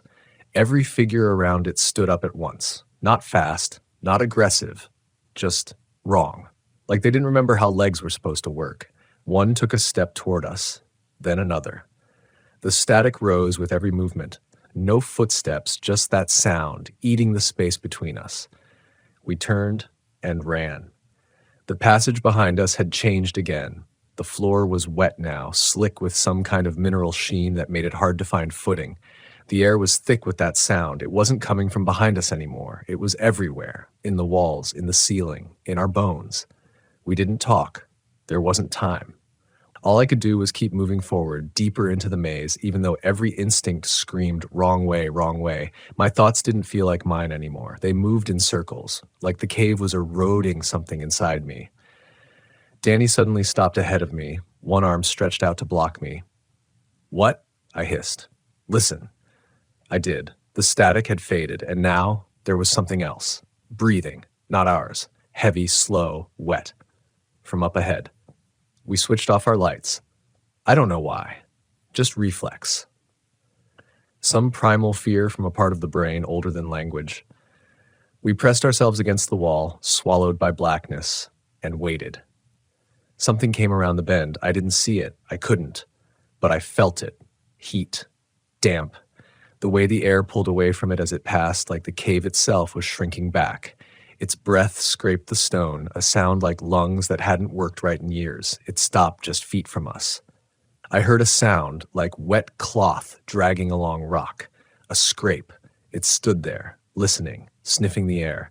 I held my breath until my lungs screamed, until black dots filled my vision. Beside me, Danny didn't move a muscle. Then it left. It didn't walk. It just receded, the way a nightmare does when you wake up, slow and reluctant. When it was finally gone, we didn't speak. We didn't turn on the lights. We just felt our way forward, fingers brushing rock, stepping quietly. And that's when we saw it. Light, not flame, not golden. Sunlight. Faint, fractured beams pouring out from a split in the cave ceiling above, a natural skylight. High, maybe 30 feet, but real. And under it, a rusted ladder bolted into the rock. We ran. I didn't care if it held. I didn't care if it went anywhere at all. It was a way out. Danny climbed first, and I followed. Every rung groaned, threatening to tear loose, but we didn't stop. Not once. Behind us, that song returned, lower this time. Deeper. And now, it sounded angry, like it had waited too long. We burst into the light, out onto a ledge of rock and dry grass, far above the trail system. No signs, no markers, just heat and open sky and the disorienting realization that we were hours from where we started. We collapsed in the sun, gasping. The desert spread out below us, vast, silent, no fire, no music, no Eric. I looked at Danny. She didn't cry, she just stared at the horizon, her face blank. I wanted to believe we were safe. But as I turned to look back toward the cave opening behind us, I saw something. Just for a second, a face pressed into the darkness. Not angry, not sad, just watching. We didn't talk about what we saw that day. Not to each other, not to the Rangers, not even to Eric's family. We gave them the version that made sense, the kind the world allows. He wandered off. We tried to find him. We got lost. The caves are dangerous. We were lucky to get out. That's all they needed. That's all they could handle. You can't file a report for something that sings your name out of stone. They searched, of course. Drones, dogs, rangers on foot. Nothing. No tracks, no gear, no signs of struggle, just gone, folded into the landscape like he'd never been real. Danny left a few days later, flew back east, said she needed to be near people, cities, crowds. She didn't hug me goodbye. I stayed. I don't know why. Maybe I thought I could make sense of it if I just stayed near the silence long enough. Maybe part of me believed Eric was still close, like the desert had borrowed him, not taken him. Or maybe I was just afraid to go home. Afraid the silence would follow me there. For days, I parked the RV at a dusty roadside lot near the cavern's entrance. I didn't explore, didn't go back into the caves. I just sat and listened. At night, I left the windows open. The wind carried little things with it. Not voices, not really, but textures, patterns. Sometimes I thought I heard humming in the distance, barely a frequency, a vibration inside the bones. One night, I made the mistake of recording it. I thought maybe I could prove something, capture it, show someone. I set my phone on the windowsill and let it run while I tried to sleep. When I played it back the next morning, it was almost all silence. But about 45 minutes in, I heard something, faint, far away, someone singing. One verse, just one. And then, my name. Clear. Like someone leaned in inches from the microphone and whispered it through their teeth. I didn't sleep for 2 nights after that. By the end of the week, I knew I had to leave. I couldn't survive like that, hovering between one world and another, waiting for something I didn't understand to call me back. So I left the RV behind, took a bus out of New Mexico, and kept moving until the desert felt like a memory. I deleted the recording, erased it with a kind of reverence, like I was burning something I wasn't meant to keep. But it didn't leave me. Because the sound, it never really stops. It just hides in the quiet. It's in the white noise of a hotel air conditioner, in the distant hum of street traffic late at night, in the pauses between thoughts when your brain goes still and starts to drift. That's when I hear it, that melody, changing, moving, waiting. Sometimes I wonder if Danny hears it too. We haven't spoken since. But I like to believe we're both lying awake in separate parts of the country, hearing the same low tune drifting in from nowhere. I wonder if it ever calls her by name. I started writing all this down because I had to put it somewhere, not to convince anyone, not to warn them, just to get it out of my head. But now that I'm finishing it, now that the words are here on the screen, I realize something. The song stopped. Not faded. Stopped. I should be relieved. But I'm not. Because silence means it's listening. I moved to Oregon after that. Small town, quiet, green in a way that New Mexico never was. Rain almost every day, like the sky was constantly apologizing for something. I found a job at a hardware store, rented a 1-bedroom above a used bookstore, and told myself I was starting over. I never told anyone about Carlsbad. I never said Eric's name out loud again. But something changed in me. Not just fear, not just trauma, something deeper. Like the edges of my reality had frayed, and no matter how far I got from the cave, the threads still pulled. Sometimes I'd catch myself humming. Not anything recognizable, just low, strange melodies drawn out in breath between tasks.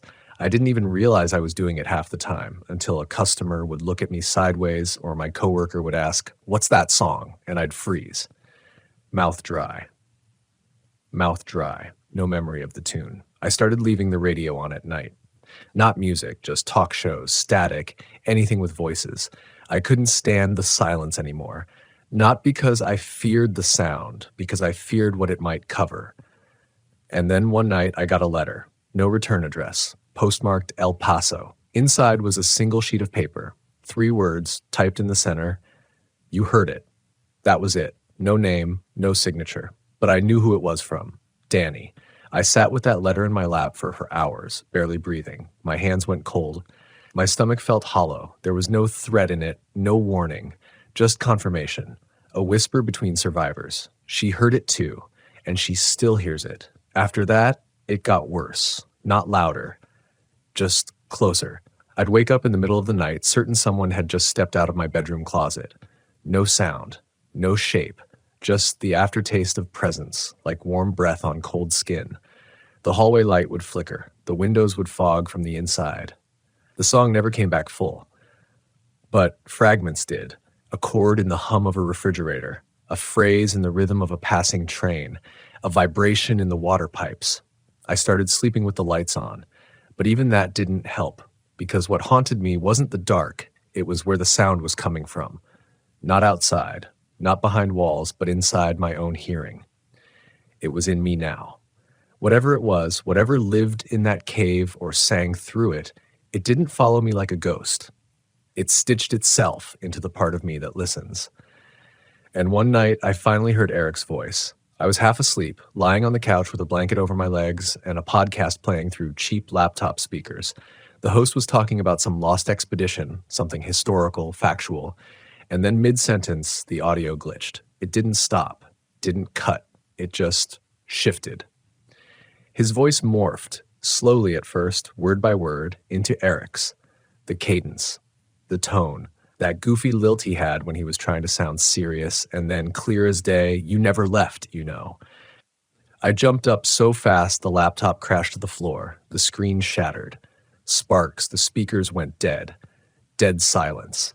But in the space after, I could still hear him. Not through my ears, through my bones, like memory made physical. I didn't sleep at all that night. I sat in the bathroom with the shower running, door locked, lights on, just trying to feel present, solid, real. But everything felt wrong. My own reflection didn't match. My face looked slightly off, like a familiar person I hadn't seen in years. The next day I took a knife and cut the speakers out of every device I owned. Laptop, phone, TV. It didn't help, because it wasn't the tech, it was me. It took me months to understand what had happened. Eric didn't just go into the cave, he was taken. And whatever sang him in, it doesn't stop at one voice. It learns, it adapts, it waits.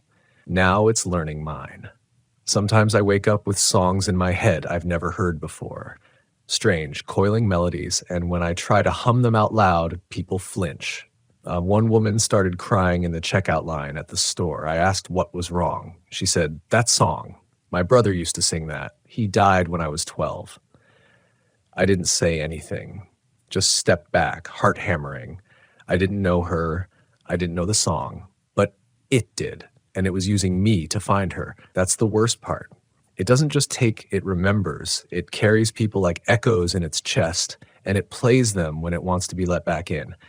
And I'm becoming a speaker, a vessel. Every night it grows louder in me. And now I can't tell which voice is mine. I don't remember falling asleep last night, but I woke up humming, low, barely audible. I was standing in the kitchen, stove on, a pan heating with nothing in it, my hand on the knob like I just turned the burner up. No memory of walking there, no memory of the tune, just the taste of it on my tongue like smoke and salt and wet stone. And I was smiling. That's what made me sit down, right there on the cold tile floor. Not fear, not confusion, but the smile, because it wasn't mine. I hadn't felt joy, real joy in months. Not since Carlsbad. Everything since had been survival, static between the cracks of normalcy, a life held together by habit and low-grade dread. And yet there I was, humming and smiling like something inside me was trying to take the wheel.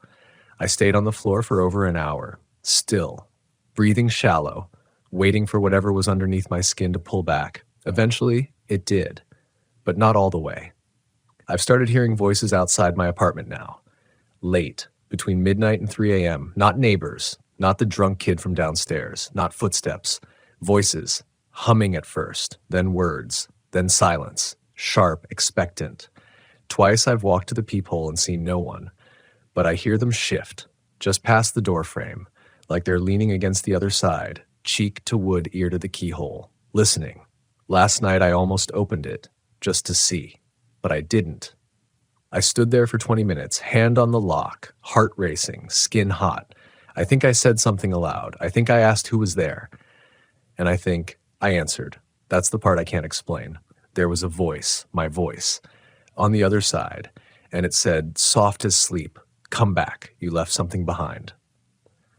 When I woke up this morning, I found dirt under my nails, fine dry dust, the kind you only get from desert stone. My shoes were near the door, unlaced, soles crusted with what looked like salt. I haven't left town in weeks, but my body, some part of it is still going back, over and over, like sleepwalking into memory.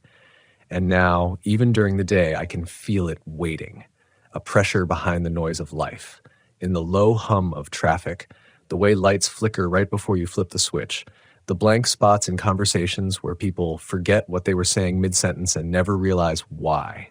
It's opening. Something is. And I think it's using me as the door. The last time I dreamt, if that's what it was, I saw Eric. He was sitting in a cavern, not scared, not sad, just still. His eyes were closed like he was listening to something far away, and the flame in front of him wasn't fire anymore.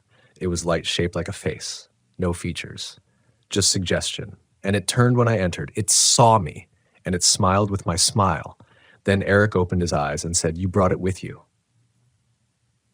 When I woke up, my ears were ringing so hard I couldn't stand. The hum was inside my skull, wrapped around the shape of my hearing. For hours afterward, I couldn't tell if any sound was real. Every voice on the radio felt like someone I used to know. I called Danny. First time since we split. She answered on the first ring. Didn't say hello, just breathed into the line like she'd been waiting. "I think it's happening again," I said. Her voice was dry, broken. It never stopped. Silence. Then, "Have you heard your name?" I didn't answer. Because I had. Not once, not twice. Every day now. In crowds, in reflections, in music that doesn't exist outside my head. Sometimes it comes from inside cupboards. Sometimes from static when I change the channel. Sometimes from my own mouth while I'm brushing my teeth and not looking in the mirror. She whispered something before she hung up, so soft I almost missed it. "Don't go back, no matter what it offers." But I think I already have. Not physically. Not yet. But piece by piece, each song, each hum, each time I hear someone call my name and turn, knowing there's no one there, something goes with it. Some part of me, and what's left, I don't think it belongs to me anymore. The song is louder now. I don't need to hear it through walls or wires. It's in me. It is me. And it's learning how to sing in your voice too. Today, I stood in the mirror and watched myself speak without moving my mouth. I don't mean that as a metaphor. I don't mean I felt distant or disconnected or tired. I mean my reflection whispered to me. While I stood still, I'd been brushing my teeth, normal morning, pale sky outside the bathroom window, the quiet hum of traffic below. I was humming again, something I didn't recognize, something that felt old, hollow, melancholy, the kind of song you hum without knowing it has a beginning. Then I looked up. My reflection wasn't brushing its teeth. It was staring at me, and then its lips moved, slow, deliberate. "You remember the wrong way," it said. Then it smiled. My smile, but wider. Too wide. I dropped the toothbrush, stepped back so fast I hit the wall. And just like that, it was me again, blank-faced, breathless, holding the brush. I didn't speak. I didn't move. I just stared, waiting to see if it would do it again. It didn't, but I knew it would eventually. It's been building towards something, not just inside me, through me. I think I know now why Eric walked into that cave. I think I know why Danny ran as far as she could, why I never really came home. Because it wants you to understand it, bit by bit. Like a song you hear in pieces, until one day you hum the whole thing and realize it's been playing under everything the entire time. And once you know it, you can't unknow it. You carry it. You become the speaker. I stopped working 2 days ago. Can't focus. My thoughts blur around the edges. Sometimes I'll read a word on a sign, parking or closed, and it'll look wrong, like a translation. I blink and it's back. But for that split second, I feel like I'm standing somewhere else. Underground, cold, listening. The humming's constant now. It's not just in the air. It's in the bones of buildings, in power lines, in water. I can hear it through the plumbing in the walls, feel it under my feet in the subway. It's calling people. I know it is. And they don't even realize it. You've seen them, haven't you? People standing still in crowds, faces tilted, mouths open like they forgot what they were about to say, or someone humming with headphones in, but there's no music, or the ones who walk into the woods and don't come back. The caves aren't the only doors. They're just the ones shaped like mouths. But this song, it finds other ways in. Last night I dreamed I was under the earth, not lost, not scared, just there. A tunnel stretched out in front of me, and along the walls were carvings, faces, dozens, hundreds. All shapes, all ages, etched into the rock like fossilized memories. I walked past them slowly like I was being shown something, and each one had my eyes. I woke up with dirt in my mouth, real dirt, dry, bitter, and a sound in my ears like breath moving through hollow stone. I haven't left the apartment since. I can't. I'm afraid of who I'll be when I go out there. I look in the mirror and see something waiting behind my face. Not hiding, not haunting, just patient. Like it knows I'll stop fighting soon, like it's already won. I can still type, still speak, still pretend, but every sentence feels like a lie I'm telling over the truth. Because here's what I've realized. The song never wanted to scare me. It wanted me to hear it, to carry it. And now I do. I hear it in everything, in the way the refrigerator kicks on, in the echo of my footfalls, in the space between thunder and the sound of rain. And sometimes, just before I fall asleep, I hear Eric again. Not calling for help, not asking me to save him, just singing, softly, like he's trying to remember something he forgot before he was born. And his voice, it's starting to sound like mine. I don't think this is possession. It's not like something climbed inside me and started pulling strings. It's quieter than that. More gradual, like erosion. One tiny piece at a time, wearing away what used to be me until the space fills with something else. I still know who I am. I remember my name, my past, my family. I can still navigate the world on the surface. But underneath, there's movement, like water beneath ice. A current pulling in a direction I didn't choose. I used to think the desert was empty. That's what people always say, right? That it's silent, barren. But it's not. It listens, it echoes. It repeats things back to you, not exactly how you said them, but how you meant them. It reflects pieces of your own mind until you can't tell what came from inside and what's coming from the air around you. That's what Carlsbad was, a mirror. And I think what I saw in the dark down there was the version of myself I've been carrying my whole life, quiet, cold, unfinished, a note that never resolved. And the caves, the song, the whispers, they didn't make it up. They heard it. They amplified it. That's all that finds the quiet in you and sings into it until the quiet sings back. And once that starts, you don't want silence anymore. You need the hum. It becomes your comfort, your rhythm. You start building your days around it. Your emotions flatten, not numb, just tuned, aligned to something deeper. There's a power in it. That's the dangerous part. It doesn't hurt you. It seduces you. Even now, I can feel it smoothing out the corners of my anxiety, calming the noise in my head. My body's tense, but my mind is clear. I've stopped having nightmares, not because the fear is gone, but because the fear is satisfied. It's been answered. Eric's voice is with me all the time now. Not loud, not intrusive, just present. Like the memory of someone who used to sit next to you every day. Sometimes I think he's trying to warn me. Other times it feels like he's guiding me. But most often, he just sings. One verse, over and over, the same 4 notes, descending. I've looked them up, tried to write them down, but no matter how I notate it, it changes. It refuses capture, like it's alive. I don't know how much longer I'll be able to keep writing this. Not because I'm scared, because I'm changing. Language feels more distant every day. Thoughts too. They come slower now, like they're being translated from a language I no longer speak natively. There's something deeper I feel, but can't express. I catch myself standing still for long periods, hours sometimes, breathing slow, listening, just listening. And I don't know what for, but when I do it, I feel closer. Closer to something I can't name.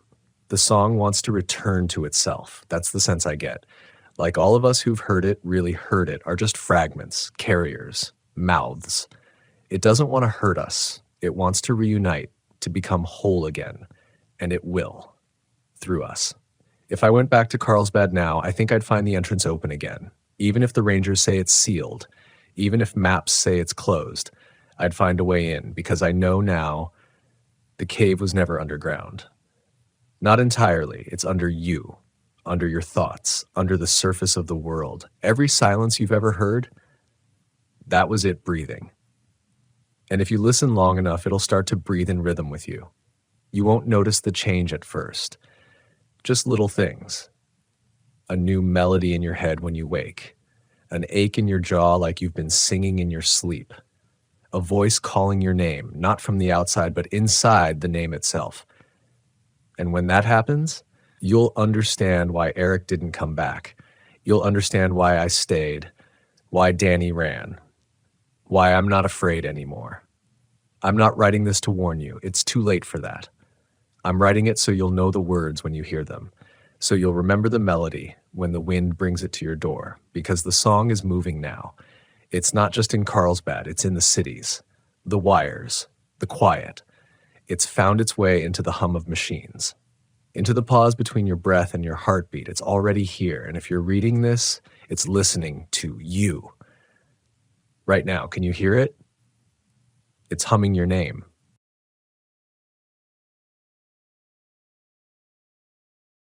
You ever ignore a sound long enough that it becomes part of the silence? It started like that, a soft, scratching noise, barely noticeable at first, something you chalk up to dust settling, a breeze rattling gravel, the desert stretching its skin at night. We just parked in Monument Valley, set up by a rock formation that looked like a pair of jagged red fingers reaching up toward a sky too big for comfort. You don't realize how wide the world is until you park an RV in the middle of all that nothing. But that's the thrill of it, right? That's what people crave when they come out west. Solitude, space, silence. My name's Evan. I'm 38. My wife, Jess, is 36. We've been full-timers for 3 years now, chasing warmth under the country in our converted Class C. We're not influencers. We're not living some fantasy. We're just people who got tired of small talk and HOA meetings and mortgage stress. We wanted to wake up with red dirt under our nails and the sound of coyotes miles off in the distance. We wanted to breathe, but breathing got harder out there. We rolled into Monument Valley after a long drive from Moab, looking for something raw.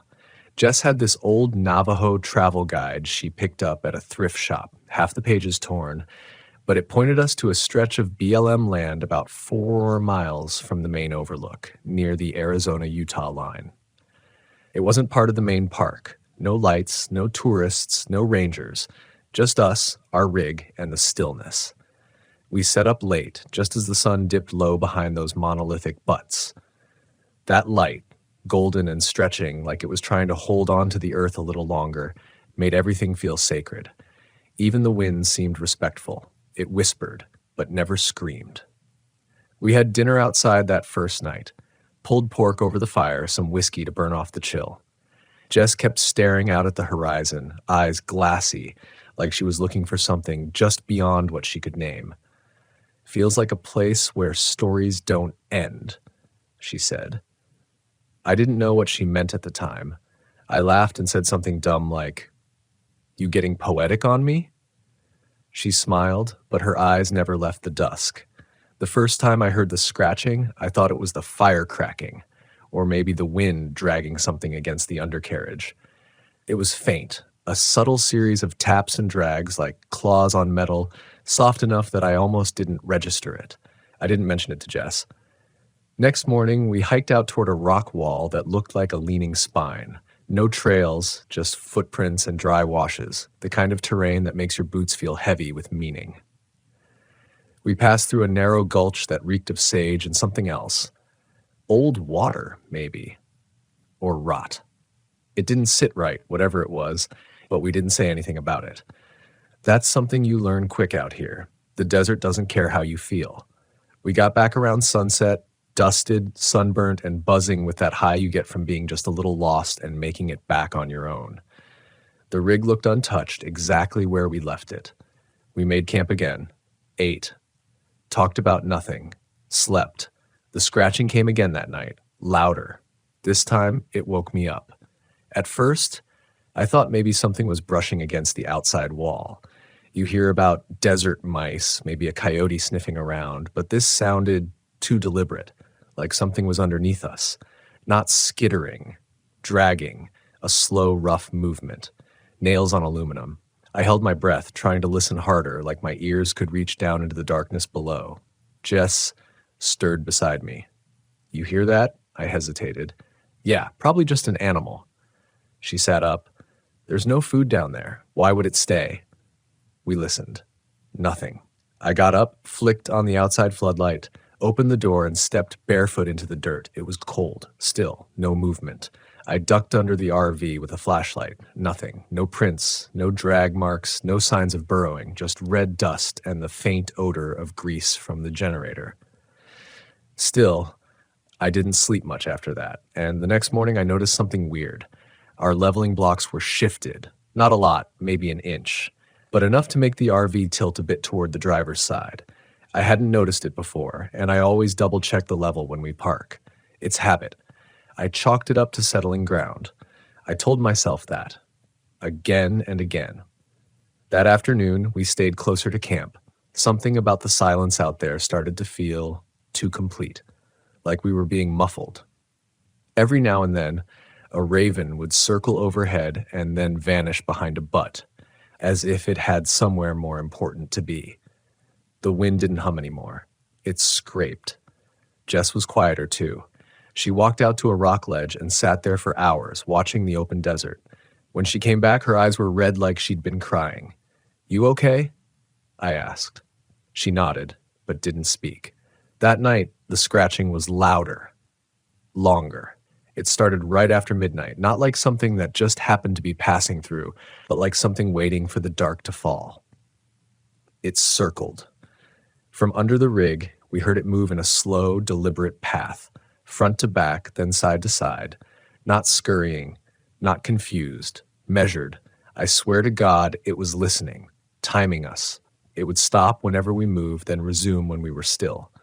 I wanted to go out there, get under the RV and look, but my body wouldn't move. I told myself I was being smart, that I didn't want to scare it off before I could identify it. But the truth is, I was afraid, and not of what it might be, of what it might not be. You can convince yourself of anything if you really need to sleep. So I repeated all the things that make people feel safe. It's probably a badger, just desert animals, the wind, the ground settling. Hell, maybe a branch stuck under there, moving in the breeze. The mind reaches for whatever makes the world logical again, but logic didn't explain the smell. It was faint at first. On the third night, just as the scratching started, I smelled something under the vents, like copper, like wet pennies, and something dead. It came in waves, and every time the sound intensified, so did the stink. Jess smelled it too. She didn't say anything, but she turned away from the air vent and pulled her sleeping bag over her nose. That was the first night we locked the RV from the inside. We never lock it when boondocking. There's no one around. But something about that smell made my fingers twitch toward the deadbolt, made me want layers between us and the night. And that was the night Jess whispered just before drifting off, "What if it's not an animal?" Her voice barely carried in the darkness, but it hit me like a hammer to the spine. What if it's not an animal? I didn't answer. I couldn't. Because the moment she said it, I realized I'd already been thinking the same thing. Not in words, not directly, but in that gnawing place inside me where instincts live, where things don't have to make sense to be feared. That night, I kept waking up, eyes flicking toward the vents, ears straining toward the undercarriage. The scratching never stopped. It would pause, shift, then continue, as though it had all night to do whatever it was doing. At one point, I got out of bed, moved silently across the vinyl flooring, and crouched near the vent beneath the sink. My heart pounded against my ribs like it was trying to get out. I leaned close, real close, until my forehead nearly touched the cabinet. Nothing, no sound, but the second I stood up, it scratched again, like it knew. Morning finally came, and the desert light was blinding. You'd think sunrise would feel like relief after a night like that, but it didn't. The red sandstone glowed like flesh. The rocks all around us had shapes I hadn't noticed before. Faces, backs, bent knees. There was a crouching quality to them, like they were all leaning in. Jess was already outside when I stepped down from the RV. She hadn't touched her coffee, just sat on a camp chair, arms tucked into her hoodie, staring at the dirt under the rig. I followed her gaze. Still nothing. But then I saw it. A small patch of disturbed dust directly beneath the rear axle, like something had brushed or rubbed against it in long strokes. No paw prints, no claw marks, just a strange, wide smudge like pressure without weight. "I didn't sleep," she muttered. I squatted beside her. We should move. Find a real campground. Somewhere with people. She turned toward me, and I saw it in her eyes, that thing we never say aloud when we're out in the wild. That awful possibility. What if people make it worse? You don't think we'll find help, do you? She asked. I didn't answer. Just stood up and went back inside. We didn't leave. I don't know why. We packed up like we were going to, but something held us there. That invisible rope, the one that wraps around your chest when you try to walk away from something that hasn't finished with you yet. It wasn't laziness. It wasn't even denial. It was some deep-rooted part of us that had to understand. Curiosity, maybe, or obsession. By noon, the wind started to shift. A low, hot breeze rolled through the valley and brought with it something new. The smell of rain, even though the sky was empty. That same coppery scent seeped into everything. Not strong enough to gag on, but enough to coat your throat. Jess stayed inside that afternoon, said she had a headache. I sat outside alone, watching the horizon until my eyes ached. The stillness was unbearable. You think you crave peace and quiet until you find the kind of silence that doesn't make room for you, the kind that watches. Around 4, I decided to crawl under the RV, for real this time. No flashlight scan from a distance. I wanted to see. I got down flat on my belly, the ground warm and dusty beneath me. I slid forward inch by inch toward the center of the undercarriage. Nothing, just the chassis, the holding tanks, wires, pipes. Then I saw it. A small piece of fabric, caught on one of the pipes near the rear axle. It wasn't ours. Too torn, too old, dusty, reddish-brown, looked like burlap or woven cloth. My breath caught. I reached forward, grabbed it, and that's when I heard it. From just inches away, a soft sigh, not a mechanical release, not the wind, a human sound, wet, shuddering, like breath drawn in through rotted teeth. I scrambled backwards, smashing my elbow on the leveling jack, dragging my shirt through the dust. I hit the sunlight and stood up so fast I nearly blacked out. Jess ran out of the RV. What happened? I couldn't speak for a moment. Just held up the cloth, shaking. She stared at it, her lips parted. And then she said something I'll never forget. I saw someone last night. The words dropped like lead. I just stared at her. What do you mean you saw someone? She hesitated. I didn't want to say anything. I thought I was dreaming. But around 3 in the morning, I looked out the window and I saw a shape, just sitting under the RV, crouched, not moving. I blinked and it was gone. Why didn't you wake me? Because I didn't want it to see me move. We stood there in the late afternoon heat, holding that scrap of cloth like it might burst into flame. The wind kicked up harder now. Grit swirled in our eyes and teeth. We said nothing more. That night, we didn't cook, didn't sit outside. We shut every blind, locked every door, slept in our clothes with the windows cracked just enough for airflow. I held a crowbar in one hand under the sheets.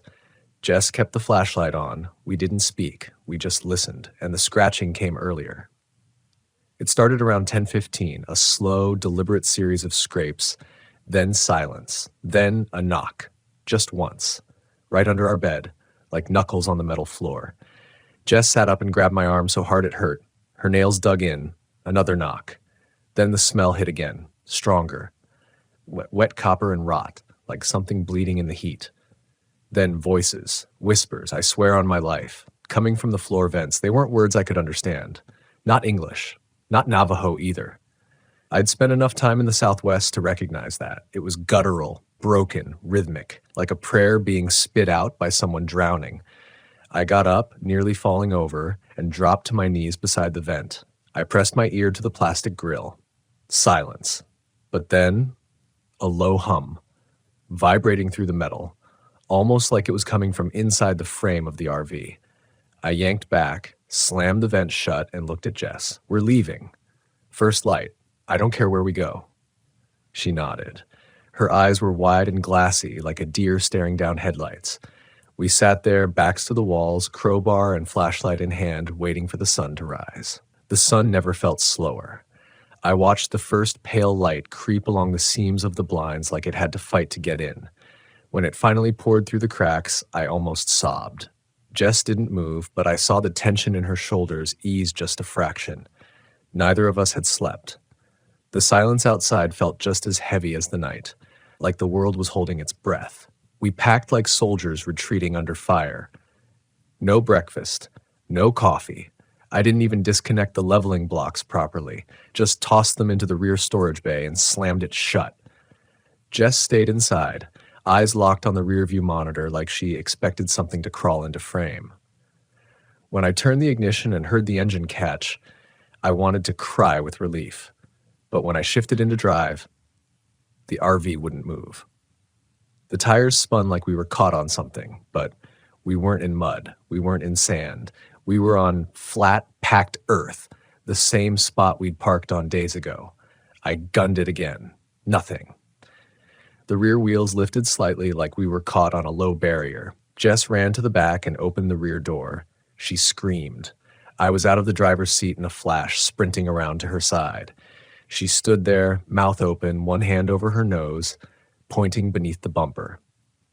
It wasn't just the smell, though it hit like something feral, metallic and rotten, thick as tar. It was what had been built under us, a ring, made of small stones bleached white, arranged carefully in a circle beneath the center of our RV. No tracks, no drag marks, no footprints, just that perfect circle of bone-colored rock with a spiral carved into the dirt in its center. And right beneath our differential, scratched into the red earth, was a symbol. Something jagged, twisted. I recognized it, because I'd seen it on the piece of cloth I found the day before. We didn't speak. I kicked apart the circle with my boot, scattering the rocks as hard as I could, ignoring the way my skin crawled with every motion. When it was broken, I got back in the cab and gunned the engine again. The RV moved. We didn't stop to check anything, didn't look back, just drove, bouncing over dirt ruts and dry washes, dust billowing behind us like smoke. We didn't speak until we hit the paved road, and even then it took 20 minutes before Jess finally exhaled. We drove for hours, past Kayenta, through Tuba City, toward Flagstaff. Only when we reached the edge of town did I notice something was off with the rig. It pulled slightly to the left, even on flat road. I chalked it up to the rough exit from Monument Valley. Maybe I'd bent something. We checked into an RV park just south of town. One of those places with full hookups and satellite dishes on every roof, and it felt like heaven. The noise of neighbors, kids playing on bikes, propane smells, real human life. But when we stopped, that smell followed us. Jess was the first to say it. It's still here. And she was right. It was faint, almost like it was seeping from the vents. That same coppery rot, dulled by motion, now settling in the stillness. I opened every cabinet, every hatch, checked for dead animals, mold, rotting food. Nothing. I crawled under the rig again, this time in the safety of daylight and neighbors only feet away. That's when I saw the handprint, pressed into the dust-caked oil pan. Small, thin-fingered, clawed. It wasn't made by a tool or a glove. You could see the fingerprint ridges in the grit. I called a mechanic, told him we'd hit something in the desert and wanted a full undercarriage inspection. He came the next day, took one look at the symbol I'd scrawled into the side of the paper, and visibly paled. "You picked up something you shouldn't have," he muttered. I thought he meant literal debris. But then he said, "I've seen that mark before." I leaned in. "Where?" He hesitated, looked around the RV park like he didn't want to be overheard. "Back when I was a kid, my uncle worked cleanup out near Tsegi Canyon. Found a camper turned over in a wash. No people, no blood, just those symbols. Carved into the undercarriage, marked in ash. Everything inside the trailer was untouched. But the dust inside had been disturbed, like someone had crawled through every inch of it." I stared at him, chilled. He wouldn't take our money. "Cleanse your rig," he said. "I'm not touching it." So we tried. We went to a local shop that sold sage and cedar bundles. The woman behind the counter took one look at us and said, "You've been somewhere the wind doesn't go." We burned sage, we prayed, though neither of us is religious. We drove east, away from the red rocks, through forest, through rain, through cities, but it followed us. The scratching didn't stop, it got smarter. Now it came during the day, soft enough to be dismissed, but always from inside the frame. I tore up the floor panels, checked the ducts. Nothing. We kept moving. Colorado, Kansas, Missouri, no peace. One night in Arkansas, I finally snapped. I yanked the access panel off the back compartment where the inverter sat and found claw marks inside the wood paneling, as if something had been scratching from within. That night, Jess had a dream. She told me the next morning in a whisper, over instant coffee she didn't touch. There was a man under the RV, she said, but he didn't have eyes, just black pits. He whispered, but it wasn't in words. It was like he was remembering us. And he said we broke the circle. Her voice cracked. Evan, he said the circle was holding him in, not out. I didn't know what to say. What could I say? That we should go back and fix it? We couldn't. We left something behind, and in doing so, we let something else out. I still remember the exact moment I understood we'd never outrun it. We were in Tennessee, a small wooded RV park near the Smokies, far from the deserts, far from the red dust, far from that circle of bone-white stone. It'd been weeks since Monument Valley, and we'd started lying to ourselves, saying things like, maybe it was a one-time thing, maybe it's gone now, maybe it wasn't real. That night, we grilled burgers, sat by a real fire pit, talked about maybe settling down. We laughed, actual laughter, the first in a long time. I remember Jess looking up at the trees and saying, it's so green here, like we escaped the dream. We went to bed early, slept with the windows cracked, and around 2:30 in the morning, the RV moved. Not a sway, not a tremble. It shifted, lifted slightly on the left side, and then settled back down. Jess jolted awake. Did you feel that? I was already climbing out of bed, crowbar in hand. I flung open the door, jumped barefoot onto the grass, and dropped to the ground. And there it was again. A mark in the dirt beneath the RV, a single handprint, pressed deep into the soil like someone had pushed up from underneath, lifting the weight of the rig by that one point. I didn't sleep the rest of the night. Neither did Jess. We sat on opposite sides of the RV, guarding vents like soldiers in a trench. The scratching didn't come that night, but the silence was worse. In the morning, I opened every compartment again, every access panel, every square inch of undercarriage. Nothing, except the smell. It came back stronger than ever. I don't even think I can describe it anymore. It's beyond rot, beyond copper. It's like grief and rust and something forgotten in a crypt. And it never entirely leaves now. It hides under the bed, in the vents, in the walls, like it's in the very breath of the rig. We stopped traveling after that. Found a small RV park in Georgia and paid for a month at a time. Concrete pads, electric hookups, community center, the kind of place old-timers winter in. It was quiet, normal. We figured maybe if we stopped moving, it would stop following. But staying still made it worse. We heard it every night. Saw shadows near the jacks. Once, a neighbor knocked on our door and asked if we were having raccoon problems. He'd heard something moving under our rig. We laughed, said, yeah, probably. But when he walked away, we both stood in silence, shaking. Then Jess started sleepwalking. I found her one night with her hands pressed to the floor vent under the dinette, whispering. She didn't respond when I said her name, just stared straight ahead, whispering something over and over. I couldn't understand it. When I finally touched her shoulder, she jerked like she'd been electrocuted, gasped, looked at me like I was a stranger. She didn't remember any of it.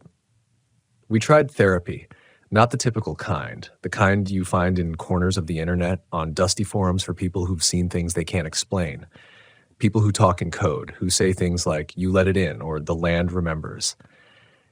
We contacted a man in Flagstaff, a retired anthropologist who'd studied Navajo and Hopi ritual sites for decades. I emailed him the symbol, told him I'd found it under our RV, left out the weirder stuff, just said I was curious. He wrote back the same day, said it was not a symbol to be played with, that it had no clear meaning in any published records, but he'd seen it once, in a private collection of photographs taken at a canyon cave site that was later sealed off by the Bureau of Land Management. The symbol had been etched into the floor beneath what he described as human remains found in an impossible position. He said it might be tied to stories of something called a keichidi, a being that lives in the spaces beneath, feeding on movement, memory, and transgression. A thin thing, he called it. Something that slips through layers, waits in silence, and mimics the sound of life until it can replace it. He asked me one last question in the email. Have you heard it whisper your name yet? I slammed the laptop shut. I didn't tell Jess, but that night, it did. Right as we were falling asleep, I heard it through the wall. Not from outside, not from under, from inside. A breath, close. And then Evan, drawn out like it was tasting the sound. I froze. I didn't breathe. I didn't move. And then from the kitchen, Evan, the same voice, like it was trying to decide where I was. I got up, crowbar in hand, moved slow, turned on every light. The RV was empty, but the air, it vibrated like sound had sunk into the walls and stayed there, hiding. I found Jess sitting in the shower, shaking, clutching her knees to her chest. She said nothing. We left again the next morning. But the truth is, we're not escaping. We're just moving. Constantly. From campground to campground, trying to stay ahead of something that doesn't have a name. A thing that doesn't care about distance or daylight. That doesn't leave claw marks anymore because it doesn't need to. Now it leaves pieces of us behind. Worn things, familiar smells, bits of memory that feel off. Sometimes I wake up and something's missing. A photo, a receipt, a shirt I swore I packed. Sometimes I hear Jess crying in the middle of the night. But when I turn over, she's asleep. Sometimes I hear myself breathing when I'm not. The hardest part to explain to anyone, if I ever could explain any of this, is that it's not just about fear anymore. It's erosion. It's slow disassembly. The life we had, the routines we trusted, the small comforts of being grounded in reality, they're all being unthreaded, like someone's pulling at our seams while we sleep. It's not loud. It's patient. And it knows we know. We're in North Carolina now, camped in a thick grove of pines near the coast. Nothing but tree frogs, wet heat, and cicadas so loud they almost drown out the whispering when it starts. Almost. But even here, I still wake up every night around the same time, 2:33 a.m. without fail. Not from a sound, not from a nightmare, from a feeling. Like something's sitting at the foot of the bed, just watching. Last night I thought I saw it, just a shadow at first, between the blinds. Standing motionless outside the RV, barely visible in the glow of the porch light I'd left on. I wanted to believe it was just a tree limb or a trick of light. But then it shifted, just slightly. Forward, then back. Not natural. Not swaying with the wind. Intentional. I didn't wake Jess. I don't wake her anymore when I see things. I used to, God knows I used to shake her awake the second I heard anything. But now I just sit there, quiet, breathing shallow. Because if she sees what I see, if she feels it too, then we both slide a little further into that place we're trying to deny exists. In the morning, I checked the outside of the RV again, and there, pressed into the dirt where the light barely reached, were two impressions. Footprints, exactly. Longer, narrow. Toes that ended in sharp arcs like talons dragged through wet sand, too deep for a child, too wide for an animal. But the worst part was that the grass inside those impressions hadn't bounced back. It was wilted, dead, as if something toxic had stood there for hours. Later that day, I found something tucked into the exterior storage bay, wrapped in a crumpled piece of wax paper. It was the burlap cloth I'd thrown away back in Arizona. I never told Jess I'd gotten rid of it, never said where I left it, but there it was, folded, cleaned, placed with care inside the same compartment I'd locked. The symbol was still there, except that now it was stitched in red thread. Not ink, not paint, thread. We left the campground that night, but I knew it wouldn't help. It doesn't live in the land anymore. It lives with us. Wherever we park, it follows. It doesn't always scratch now. Sometimes it hums. Sometimes it laughs, but not in a voice like ours. It's hollow, broken, like someone trying to remember how laughter works. And sometimes, late at night, I catch Jess whispering back. I ask her what she said, and she just blinks like she's come out of a trance. I was dreaming, she'll say. But I know she wasn't asleep. She hasn't been for a long time. A few days ago, I found her sitting under the RV, not doing anything, just sitting, legs crossed in the dirt, eyes wide, face blank, like she was waiting for something to arrive. I asked her what she was doing, and she smiled, vacant, eerie. It's quieter under here, she said. We left that night, too. Again, but I'm tired of running. And I think it knows that. Because the last few nights I've been having dreams that aren't mine. Dreams where I'm not in my body, where I'm looking up at the RV from the outside, from beneath it, where I see Jess through the floor, watch her move, hear her speak. And in the dream, I feel love. I feel hunger. I think it's dreaming through me. Maybe that's the point. Maybe that's how it gets in. Not through claws, not through windows, through memory, through repetition, through sound, through belief. I told myself we were safe because we kept moving. But maybe it doesn't care about geography. Maybe what it wants isn't to hurt us. Maybe it just wants to be us. Maybe it already is. Because last night I woke up to hear myself breathing again. But this time, Jess was wide awake, sitting beside me in the dark. And she whispered, "That's not your breath, Evan." And she was right, because it kept going long after I held mine. We don't talk about it anymore. Not out loud, anyway. We drive. We park. We sleep in shifts now. There's always one of us awake, though I'm not sure why that matters. It doesn't come when we're vulnerable.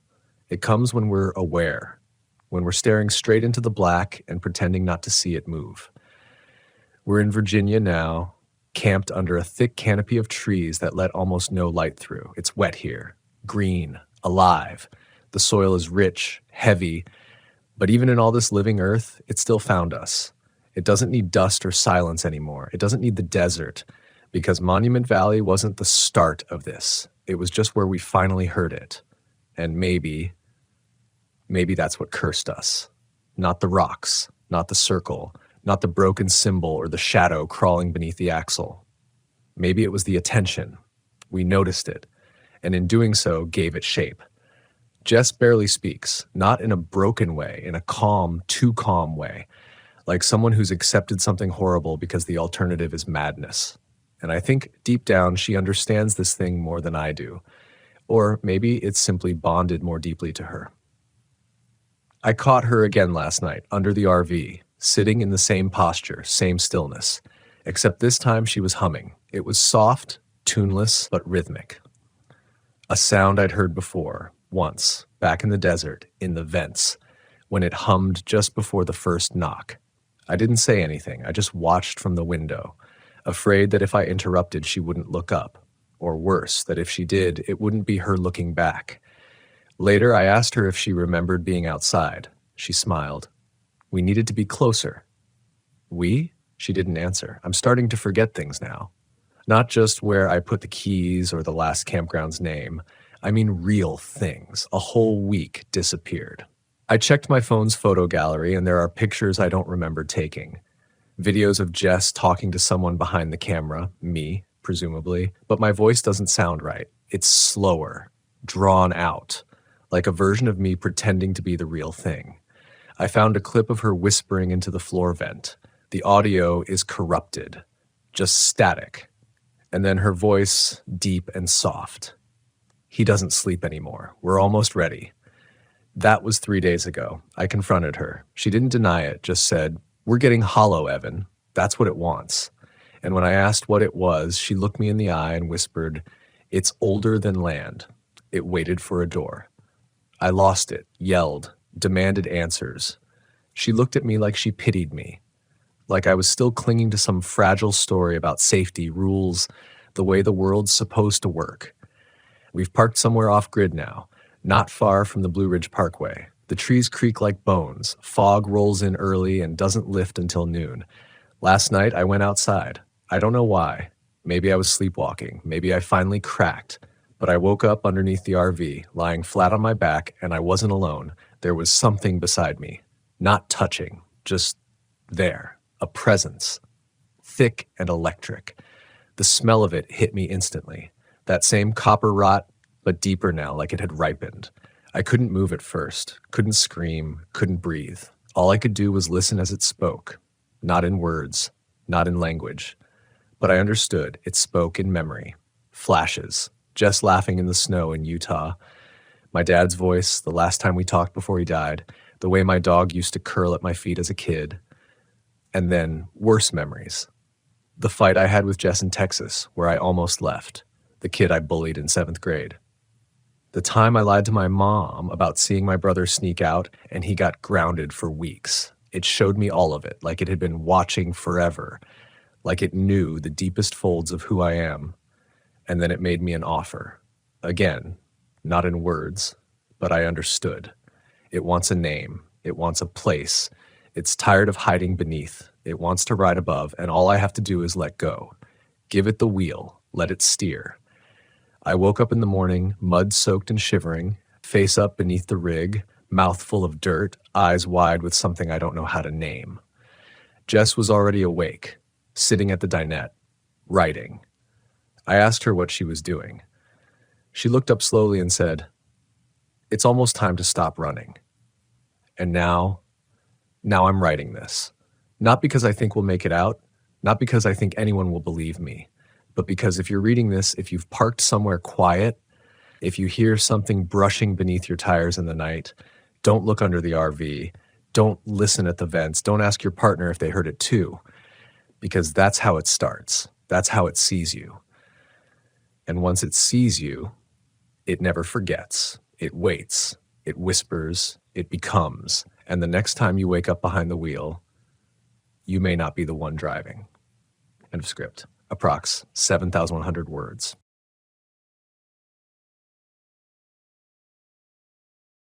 It started with the sound of gravel under my tires, the kind of crunch that feels oddly final when you're pulling off a forgotten road into the wilderness. There was something about that stretch of forest just outside the Allegheny Plateau in northern Pennsylvania, something that seemed to breathe, not like air through trees. No, like breath, slow, deliberate, and old. I felt it before I saw it. Before I even killed the engine of my 1986 Volkswagen Westphalia, I had the unmistakable sense that I was somewhere I wasn't supposed to be, but I ignored it. That's what we do, right? We second-guess ourselves and chalk up instincts to nerves. I was on day 4 of a solo camping trip I'd planned for almost a year, and I was determined not to let irrational fears ruin it. This was my break from everything. My job in Pittsburgh, the crumbling marriage I hadn't told anyone about yet, and the silent dread I woke up with every morning, like my life was slipping out from under me one choice at a time. The woods were supposed to be the reset.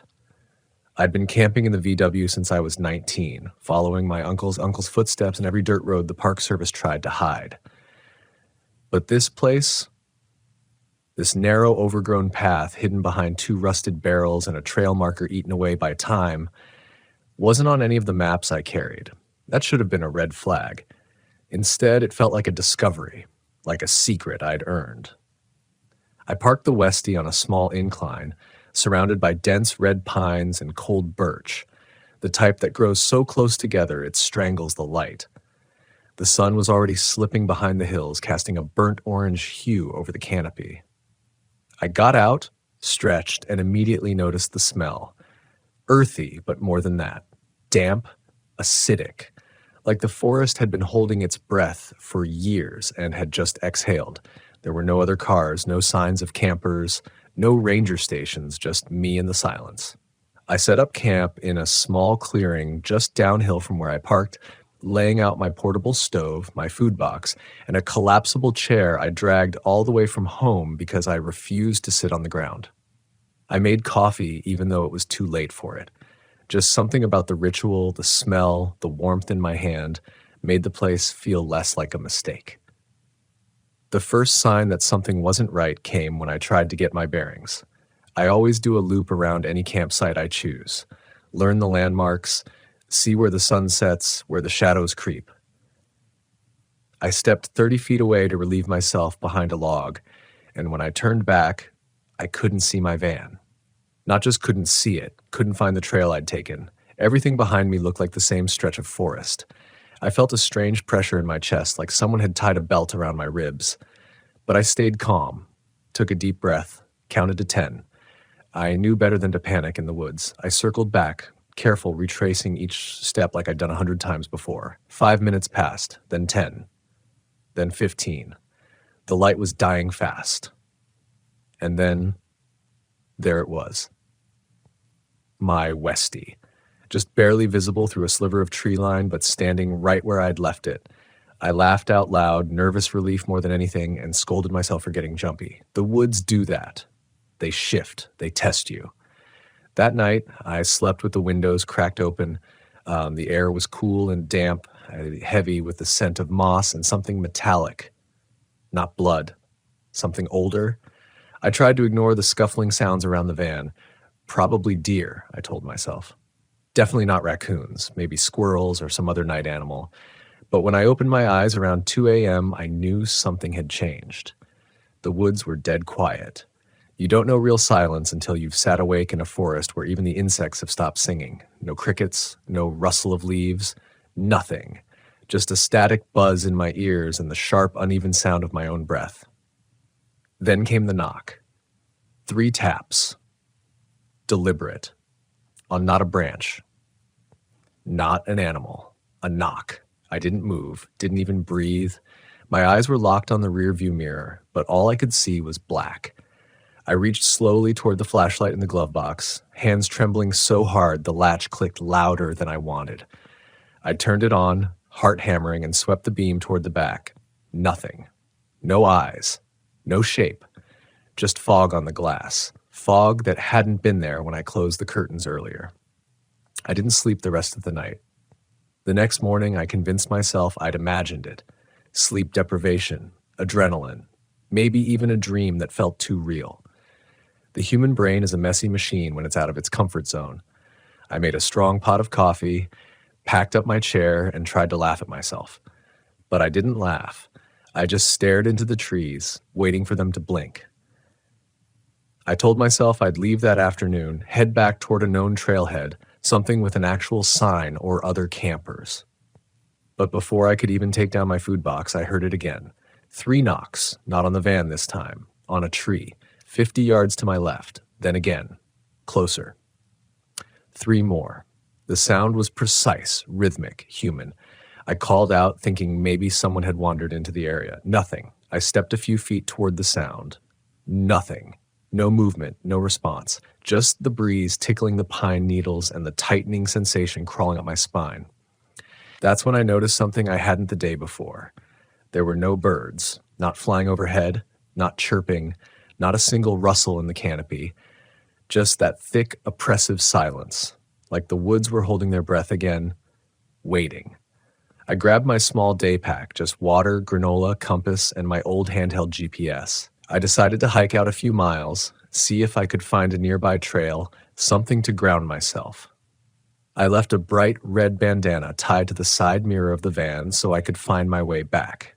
What I didn't realize then, what I couldn't have known, is that I wouldn't find my way back, and that red bandana wouldn't be there when I returned.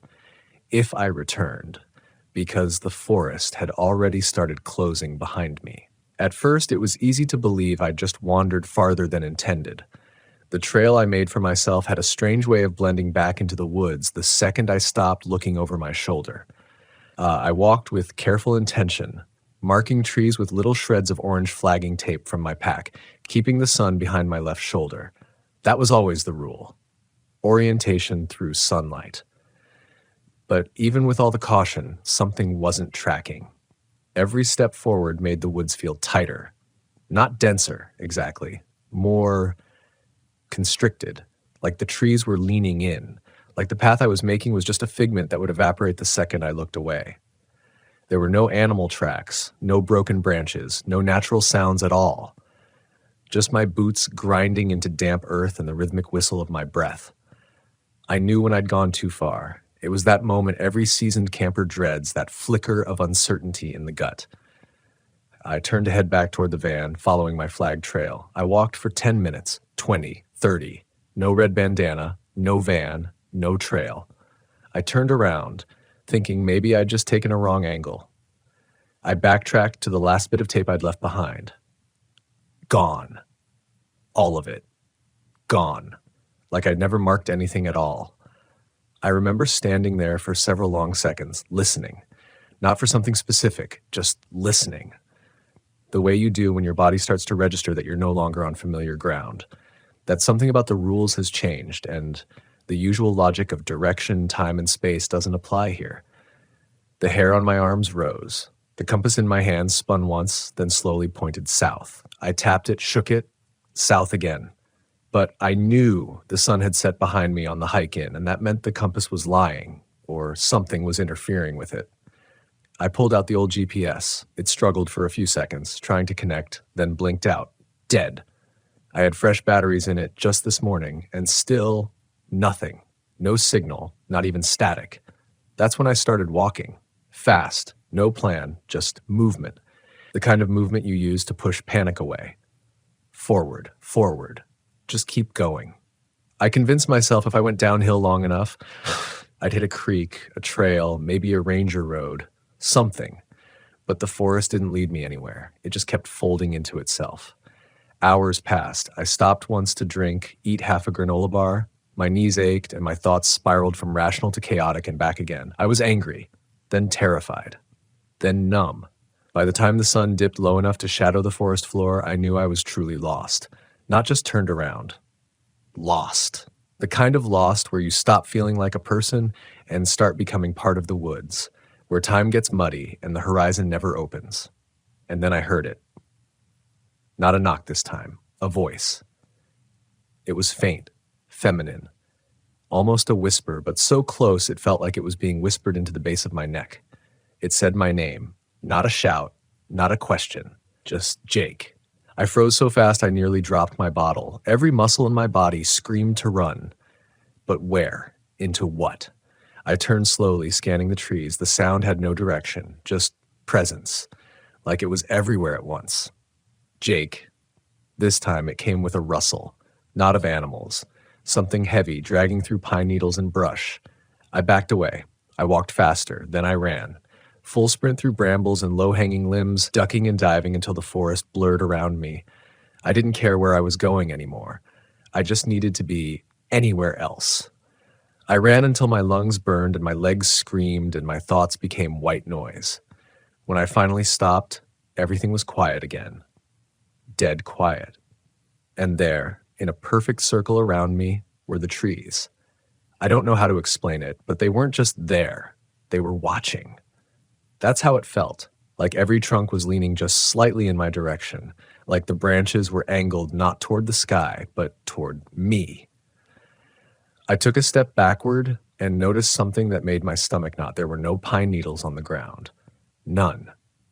It was clean, cleared, like something had swept the area, or maybe something had made it, like a stage, like it wanted me here. I didn't sleep that night. I made a crude shelter between two thick tree trunks, wrapped myself in my emergency blanket, and kept my back against the bark. I clicked my flashlight off every few minutes to conserve power. Each time I turned it back on, I expected to see something, but it was always just trees, until the fourth time. That's when I saw it. A figure, 30 feet away, still as stone. Not an animal, not a person, not really. Tall, thin, draped in shadows that didn't match the shape of the trees. It didn't move, not even when I raised the light and hit it full beam. The flashlight flickered, then died. The only thing I heard was my own breath coming out ragged. I didn't scream, didn't move. Then it took a step toward me, just one, and everything in me shattered. I bolted into the woods again, no plan, no path, just raw animal instinct to flee. Branches tore at my arms, scraped my face. I hit a slope and tumbled hard, rolled through moss and mud until I landed on something hard. A trail marker, an old wooden signpost barely readable. McCready Ridge 1 mile. Civilization. A real trail, and just beyond it, a glint of chrome. My van. I ran to it with every ounce of strength I had left. Threw the door open, climbed in, slammed it shut. The red bandana was back on the mirror, tied in a different knot. I stared at that red bandana for what felt like hours, my fingers still trembling on the ignition key. It was the same bandana. I knew it from the tear in the corner and the faint oil stain that had never come out. But the knot, I hadn't tied it like that. Mine was a simple single wrap, a camper's knot. This one was tight, deliberate, looped through itself in a way I didn't even know how to do, like someone had tied it with purpose, with knowledge. I didn't sleep, not that night, not with the van surrounded by shadows that no longer felt like trees. The headlights stayed on until the battery dipped dangerously low. I didn't care. I needed light. I needed something to push back against whatever the hell that thing in the woods was. I sat with my back against the driver's seat, a small hunting knife clutched in my hand like a child gripping a nightlight. Outside, the forest was silent again, but not still. Every so often, a branch would shift, subtle, a faint rustle in the pine bed. No wind, just movement.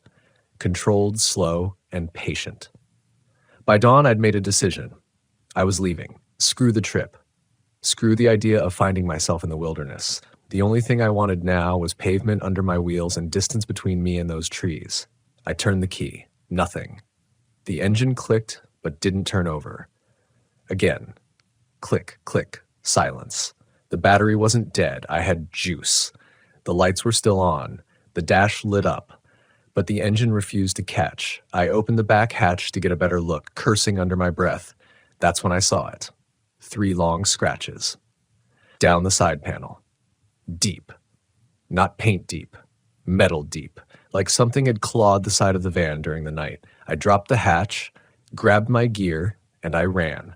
I left the van there, my pride and joy, my little home on wheels. I left it in the clearing, gutted and silent, because I felt that staying meant dying.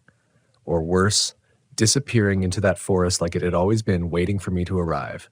I followed the trail marker I'd seen the night before. It had been a mile to McCready Ridge, surely a ranger station, a service road, something.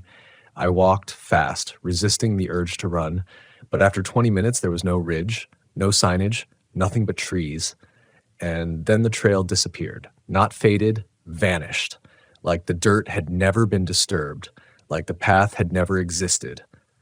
I turned back the way I'd come. That's when I saw the marker again. McCready Ridge, 1 mile. But now it was behind me, same post, same angle, same splintered wood. I was walking in circles, or the forest was folding. I stood there shaking, trying not to scream. That's when I heard footsteps, not rustling, not animal patter, footsteps, crunching dry leaves, pacing, deliberate.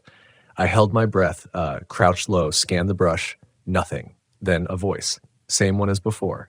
Jake. It sounded closer. Come back. My heart stopped. Then another voice.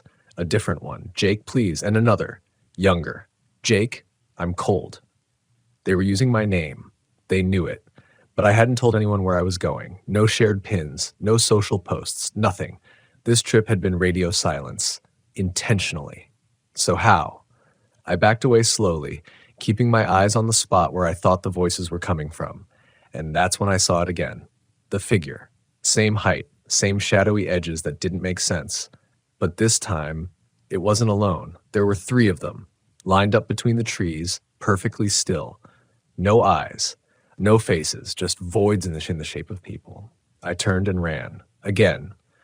But the forest didn't let me far, because within minutes I stumbled, tripped over a root I hadn't seen, fell hard, rolled through underbrush, and landed flat on my back, staring up into the canopy. And there, above me, barely visible through the gaps in the branches, was something that didn't make any sense at all. A fire tower. Old, wooden, half-rotted, but real. I scrambled to my feet and ran for it. My knees were bleeding, my arms torn from thorns, but the pain didn't register. I reached the base of the tower and started climbing. Every step creaked under my weight. The ladder was weathered, some of the bolts rusted to orange. Halfway up, I looked down. They were at the bottom, all of them. 6, maybe 7. Dark figures. Not climbing, just watching. I reached the top and slammed the trapdoor shut behind me, locked it with a rusted bolt that took all my strength to force into place. Then I collapsed and cried. I cried like a child, loud, shaking sobs, because for the first time I realized I might die in these woods. Not from exposure, not from hunger, but from them, whatever they were. And yet, when I finally looked up, I saw something I hadn't in 2 days. A road. Faint, distant, but visible. Just a sliver of gravel snaking between trees a mile or 2 out. Hope. Real hope. I stayed in that tower until dusk. The figures never climbed, never spoke again. They just lingered at the base, silent, until they vanished, one by one, into the trees. By nightfall, they were gone. I didn't sleep that night, but for once, it wasn't because of fear. It was strategy. From the top of the tower, I watched every tree, every shifting shadow below. I clutched my knife in one hand, flashlight in the other, and stared out over the forest like a prisoner waiting for the guards to change shift. Every branch creaked like a whisper. Every gust of wind sounded like breath at my neck. But the shadows didn't come back. The figures didn't return. For the first time since I'd turned off that hidden path, I felt like I had a choice again. Like I had a direction. And in that tower, in the dark, I made myself a promise. If I got out of this alive, I would never ignore my instincts again. I would trust the unease, the gut, the internal siren that says, "Don't go further." I waited for light, and when it came, soft and gray and filtered through mist, I climbed down, slowly, like every step might be the last. I expected them to be waiting for me, but there was nothing at the base. No footprints, no signs, no claw marks, only silence. I took the slope down from the tower fast, not caring about the cuts or bruises anymore. The road I'd seen from above couldn't have been more than a mile out, maybe a bit more if the terrain shifted. But it was real. I'd seen it. A way out. And the whole time I moved toward it, the forest felt different. Not safe, but less interested, like the game was over. I broke through a dense wall of underbrush around noon and hit the road like it was a lifeline. It was narrow, barely wide enough for two vehicles, and cracked with age, the kind of forgotten access lane that loggers or forest rangers might use once a year. But it was something. I followed it downhill for a few miles before I saw the sign. McCready Station, 2 miles. Station. Ranger. People. I almost collapsed from relief. I don't remember most of that walk, just blurs of trees and the rhythmic smack of my boots against gravel. My legs moved on their own like they were being pulled by gravity and adrenaline. McCready Station wasn't much, just a wooden structure with a radio antenna, 2 vehicles out front, and a cabin-style lookout with the shutters drawn. But to me, it looked like a palace. When I got close enough to shout, I yelled for help. Not screamed, just loud enough to be heard. My throat was raw, my lips cracked. I looked like hell. Blood, dirt, pine needles still in my jacket collar. A man in a Forest Service uniform stepped out of the cabin, coffee mug in hand. He froze when he saw me. "Jesus," he said. "Where'd you come from?" I told him everything, or tried to. The woods, the van, the trail that vanished, the figures, the bandana, the voices. He didn't say much while I spoke, just nodded, listened, let me empty the panic. Then he asked the only question that mattered. "Can you show me where you camped?" I didn't want to. Every part of me wanted to say no, but part of me needed to prove it wasn't just some nightmare, some fugue state triggered by stress and solitude. So I nodded. He got another ranger, a younger woman named Natalie, and together we drove back up toward the access road, then hiked the old logging path I'd taken in. But when we reached the clearing, my van was gone. Completely. Not just missing. Vanished. No tracks, no oil stains, no crushed grass or broken branches. The clearing itself looked untouched, like no one had been there in a decade. I stood there in disbelief while the rangers exchanged a glance. I could see it in their faces, that quiet, practiced neutrality, the kind they use when they think someone's unstable or lying. "I swear it was right here," I muttered. Natalie bent down, ran her fingers through the mossy ground. "You said you left a red bandana?" "Yes." "Where exactly?" I pointed to the tree I'd tied it on. She stood, held something in her hand. It was a bandana, but not red. It was black, same size, same shape, but black, and covered in strange white symbols I didn't recognize. I stepped back, cold shot through my arms. "Is this yours?" she asked. "No," I whispered. The male ranger spoke then, finally, his voice low even. "McCready Ridge used to be a fire tower post. Shut down in the 80s. You're the first person to mention it in years." "I slept in that tower," I said. He shook his head. "That tower collapsed during a storm back in '96. "I slept in it," I repeated. I climbed it, locked the hatch. He looked at me for a long moment. We'll file a report, but you should know this isn't the first time someone's come out of these woods saying things like this. Like what? He paused. Then voices. Lost time, paths changing, things watching from the trees, vanishing campsites. I felt like the world was tilting. You're telling me this happens? He didn't answer. Natalie finally said, most don't make it out. You did. And I didn't know whether to be grateful or terrified. They drove me back to the station. I gave my statement. They offered to call someone for me, but I declined. I needed space. Time. I stayed in a small motel on the outskirts of a nearby town that night, lying on the thin mattress, listening to the hum of the mini fridge. I thought I'd dream of the woods. Instead, I dreamed of the tower and of something standing just beneath it, staring up through the planks. I didn't talk to anyone for the next 3 days. I checked into that motel under my middle name, kept the curtains drawn, and stared at the ceiling like it might split open and tell me what the hell had happened back there. I didn't shower, barely ate. Every time I closed my eyes, I saw those trees, angled like they were leaning toward me, waiting. I heard the voices. My name, spoken in the exact tone my sister used when she called me in from the yard as a kid. The same rhythm my ex-wife had used when we used to camp together before everything broke. They weren't just calling to me. They were mimicking. That's the part that sat in my gut like ice. Those voices weren't real people. They weren't ghosts or hallucinations. They were copies, impressions. Something had studied me long enough to get the cadence right, to wear my memories like clothing, and they almost got me to follow them. After the third night, I finally turned my phone back on. I'd left it in airplane mode the whole time. Intentional silence, part of the reset. When the signal hit, I expected dozens of messages. Family, friends, work. There was only one. It was from an unknown number. Jake, you left the door open. I stared at it for a long time. Didn't reply. Didn't breathe. I just dropped the phone on the motel bed and backed away like it was toxic. How did they get my number?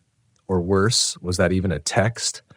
I left the motel at sunrise, drove 2 hours south without looking back. But the questions followed me, clinging to my shoulders like fog. Where was my van? Who or what had left those claw marks on it? And why did the Rangers treat the whole thing like it was part of a pattern? I couldn't let it go. You don't just walk away from something like that and pretend it didn't happen. There was a knot in me now, deep, bitter, and cold. It pulled tighter every time I tried to tell myself it was over, so I did what no sane person would do. I went back. Not to the woods, not yet, but to the town nearest the trailhead, little place called Elbridge, one of those forest towns that exist more on memory than maps. I found the ranger station again, McCready Station. The same ranger was there. He didn't look surprised to see me. "You're not the first," he said when I asked him if the Forest Service knew more. "Won't be the last either." "But what is it?" I asked. "What's in those woods?" He didn't answer right away. Just poured another cup of coffee and sat across from me at the table. I remember his hand shook slightly when he lifted the mug. "There's no real name for it," he said. "Some of the old-timers call it the fold. Others say it's the Hollowwood. Locals know not to go off the marked trails, especially not alone, especially not during the fog season. What does it want?" He met my eyes. "Sometimes it wants you to stay. Sometimes it just wants to see what you'll do when you're afraid." I felt cold again, like I was back in that tower, surrounded by trees with something smiling in the dark.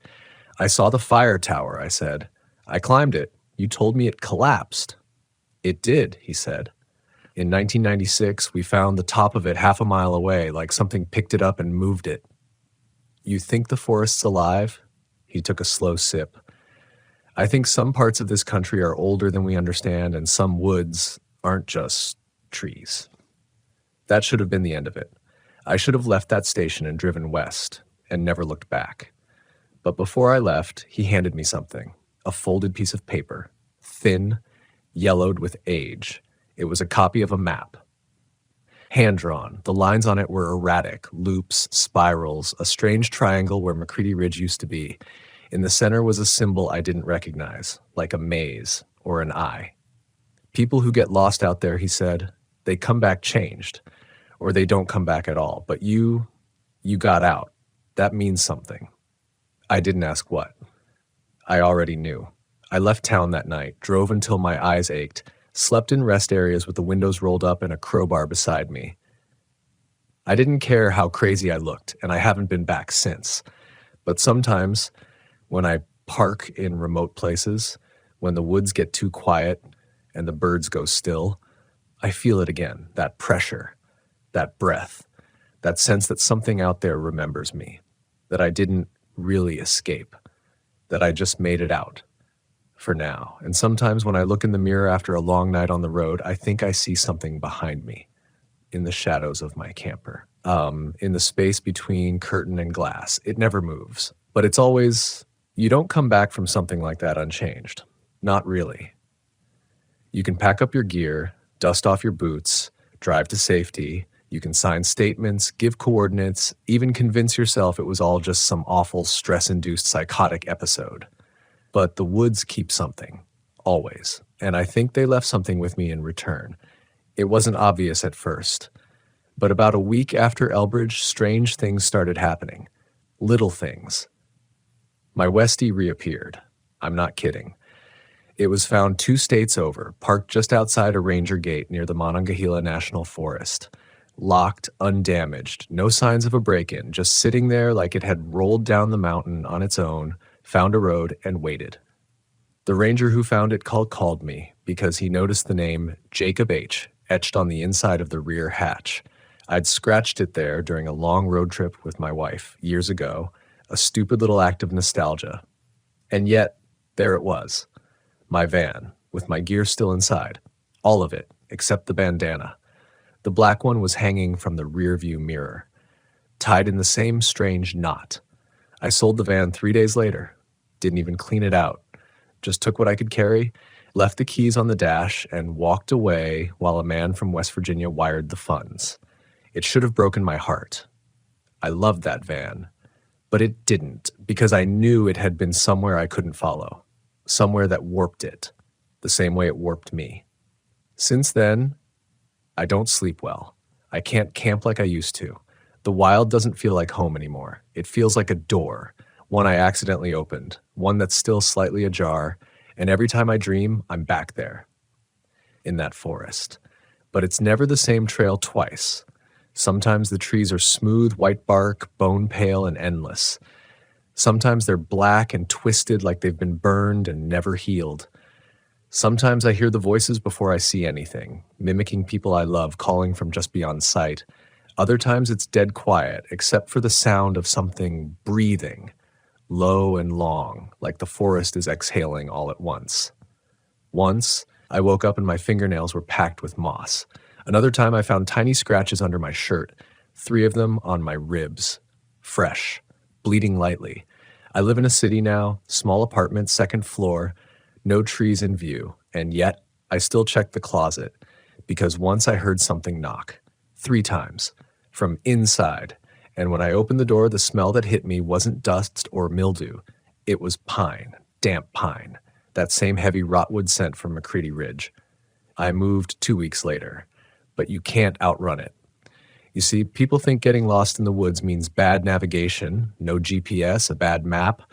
They think it's about terrain, geography, human error.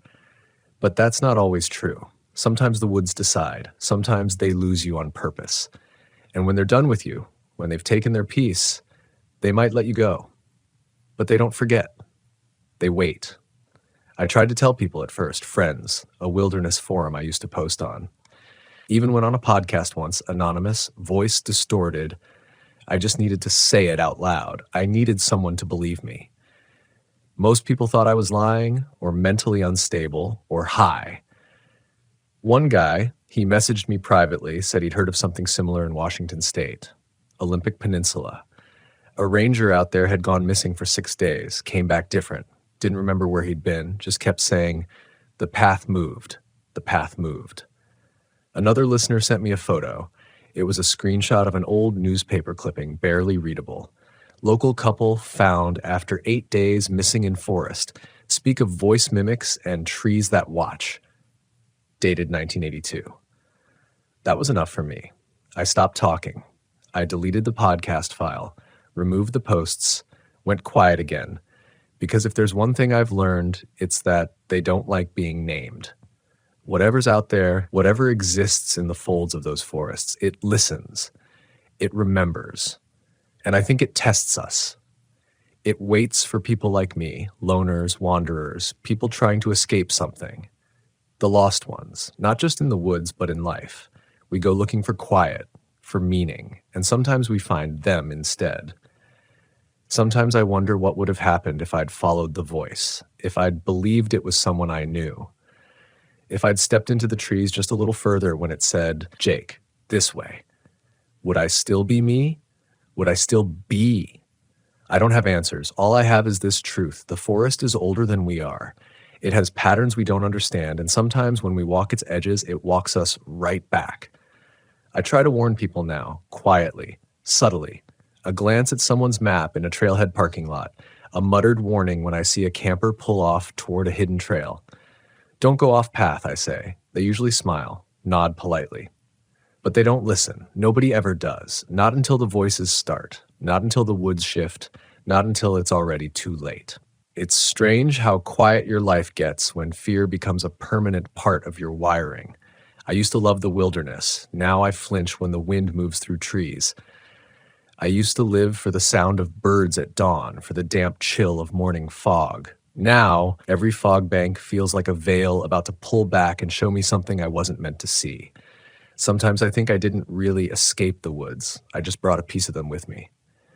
People ask where I've been, why I don't post anymore, why I stopped going to the Volkswagen meets, the overland events, the whole road life I used to build my identity around. I don't know what to tell them. Because how do you explain that a place rewrote you? That a forest found you, split you open, and carved something else inside? That night in the fire tower never leaves me. Not really. Sometimes when I'm lying in bed in whatever apartment or rental cabin I've temporarily made into home, I remember the way the figures stood still, the way they didn't move, because they didn't have to, like the fear was enough, like they fed off it. The worst part? I started recognizing one of them, the tall one, always in the center, always just a little taller than the rest. It had my face. I don't know how long it had been watching me to get the details right, but it knew. The jawline, the slope of my nose, even the scar under my chin from when I fell off a bike at 9. That means it had been close, closer than I ever realized. It makes you wonder how many nights you've really slept alone, and how many you've just believed you were alone. I don't tell this story to scare people. I tell it because most folks don't understand what it means to be lost. Not in the cute Instagram way. Not in the we took the scenic route way. I mean, lost. Gone. Vanished. Like the earth turned inside out and swallowed you and forgot to spit you back out. Do you know how many people go missing in national forests every year? Thousands. Some are found. Most aren't. Some leave footprints that stop mid-trail. Others are tracked by dogs to the edge of a clearing, and then nothing. No scent, no body, no sign. Some of them, I think, are still there. Wandering inside that same fold I slipped into, calling out for help that will never come, listening to things that wear the voices of their loved ones. A mimic doesn't need to kill you. It just needs to break you. And those woods, they specialize in breaking people. I tried therapy. I really did. But what do you say? I saw a version of myself watching me in the trees. I climbed a tower that doesn't exist. I heard my sister's voice, except she was in Idaho, and I was alone.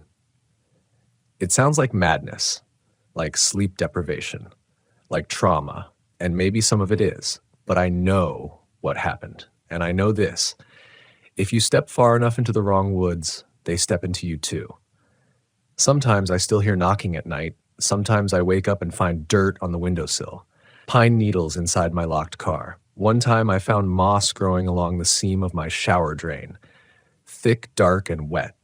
I scrubbed it with bleach. It came back 2 days later. Same pattern, 3 lines, like claws. I left that apartment within the hour. They say you can't outrun your past. I've learned you can't outrun the woods either, not when they want to keep you. Because they don't chase. They don't scream. They invite.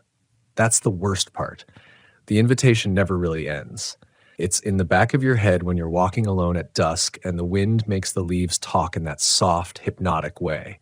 It's in the warmth of the campfire that suddenly feels just a little too perfect, a little too welcoming. It's in the voice that says your name, not shouting. So now, when I travel, I stay near highways. I keep a road flare in the glove box and a Polaroid of that clearing in my wallet. The photo's blurry, but the black bandana is there. And just behind it in the trees, if you tilt the photo just right, you can see a shadow that doesn't match the rest. I've shown it to people. Most don't see anything.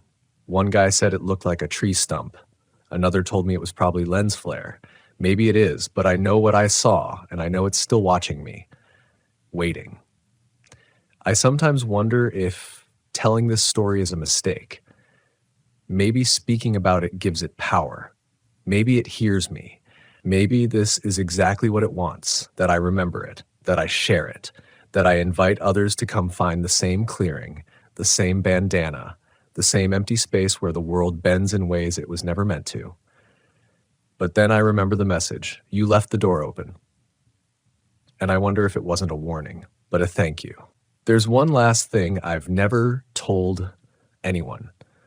Not the cops, not the ranger who found my van, not the podcast listeners or the therapist who kept asking about childhood trauma, not even the man in Kentucky who bought my Volkswagen and swore he'd treat her right. It's the memory that wakes me up in a cold sweat most nights, like it's hunting me through sleep. It happened just before I found the tower, while I was still stumbling in that strange patch of woods, half drenched, scraped up, too exhausted to think. I came across a small clearing, and in that clearing was a tent. Bright orange, nylon, the kind you find in any big box outdoor store. 2-person, zipped shut, untouched. There were no footprints around it, no broken branches, just that same unnatural stillness pressing down like a closed fist around my ribs. I didn't call out. I don't know why. I think part of me already knew what I'd find. I stepped forward, fingers trembling, and slowly unzipped the flap. Inside, there was only one thing, a mirror, full length, old. The wood frame warped and rotted by moisture, the glass fogged at the edges like it had been breathing in that damp air for years. But it wasn't the mirror that made me stumble backward. It was what I saw in it. Me, but not me. Same face, same jacket, same scratches down the forearm, but he was smiling, not wide, just a tight little smirk, like he was in on something, like he knew how this story ended. I blinked, just once, and the tent was empty. No mirror, just pine needles. I ran then, didn't care what direction, didn't care about my compass or the map or the fact I hadn't eaten in 2 days. I ran like something inside me cracked open and let every old instinct pour out. And I think that's what saved me. I stopped thinking. I stopped resisting. I just moved. And maybe that's the trick.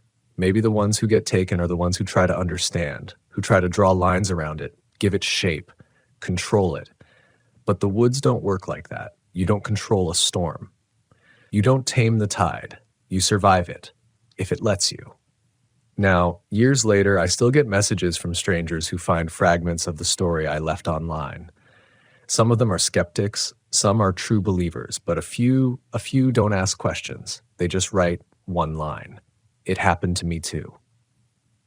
Those are the people I worry about, because once you've been touched by that forest, once you've heard something wearing your mother's voice, or seen your own face looking back from the wrong side of the mirror, you start to wonder how deep the rabbit hole really goes, and whether it ever ends.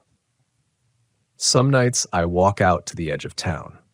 There's a park there, small, quiet, a trail that leads into a patch of forest no more than 2 acres deep. Nothing special, but if you stand there long enough, past midnight, you start to feel it.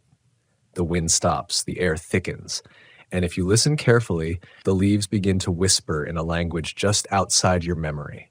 That's how it starts. The invitation. You don't need a remote location or a cross-country trip. Sometimes the door opens where you are if it knows you're ready. I think about that bandana a lot, the way it was tied, the way it moved like it was breathing, like it watched me, like it knew I'd come. Sometimes I wonder how long it had been waiting in that clearing, if it had always been there, or if it followed me from somewhere else. I'll never know. That's the thing. You leave with more questions than answers, more fear than closure. But you do leave. That's the lesson no one wants to hear. You don't escape the forest by fighting it. You survive by surrendering to the part of yourself that understands it. The part that knows fear isn't weakness. It's wisdom. It's instinct. It's the only reason I made it out. And if you're listening to this, if you're a traveler, a camper, a van lifer, someone who finds freedom in the wild, I'm not telling you to stop. I'm telling you to pay attention. Listen to your gut. Trust your unease. And when the trail feels wrong, when the shadows stretch too long, when the woods go quiet, you turn around. Because not all places want to be found. And not every call for help comes from something human. So now I live my life between towns. Still wandering, but with shorter steps. Still driving, but not too far off grid. And every so often I get the urge to really go again, to disappear into some quiet valley far from lights and cell towers, to sleep under the stars like I used to. But then I remember the tower. I remember the knock. I remember the smile in that mirror. And I keep driving because I know the forest remembers me. And if I ever go back, it won't let me leave a second time.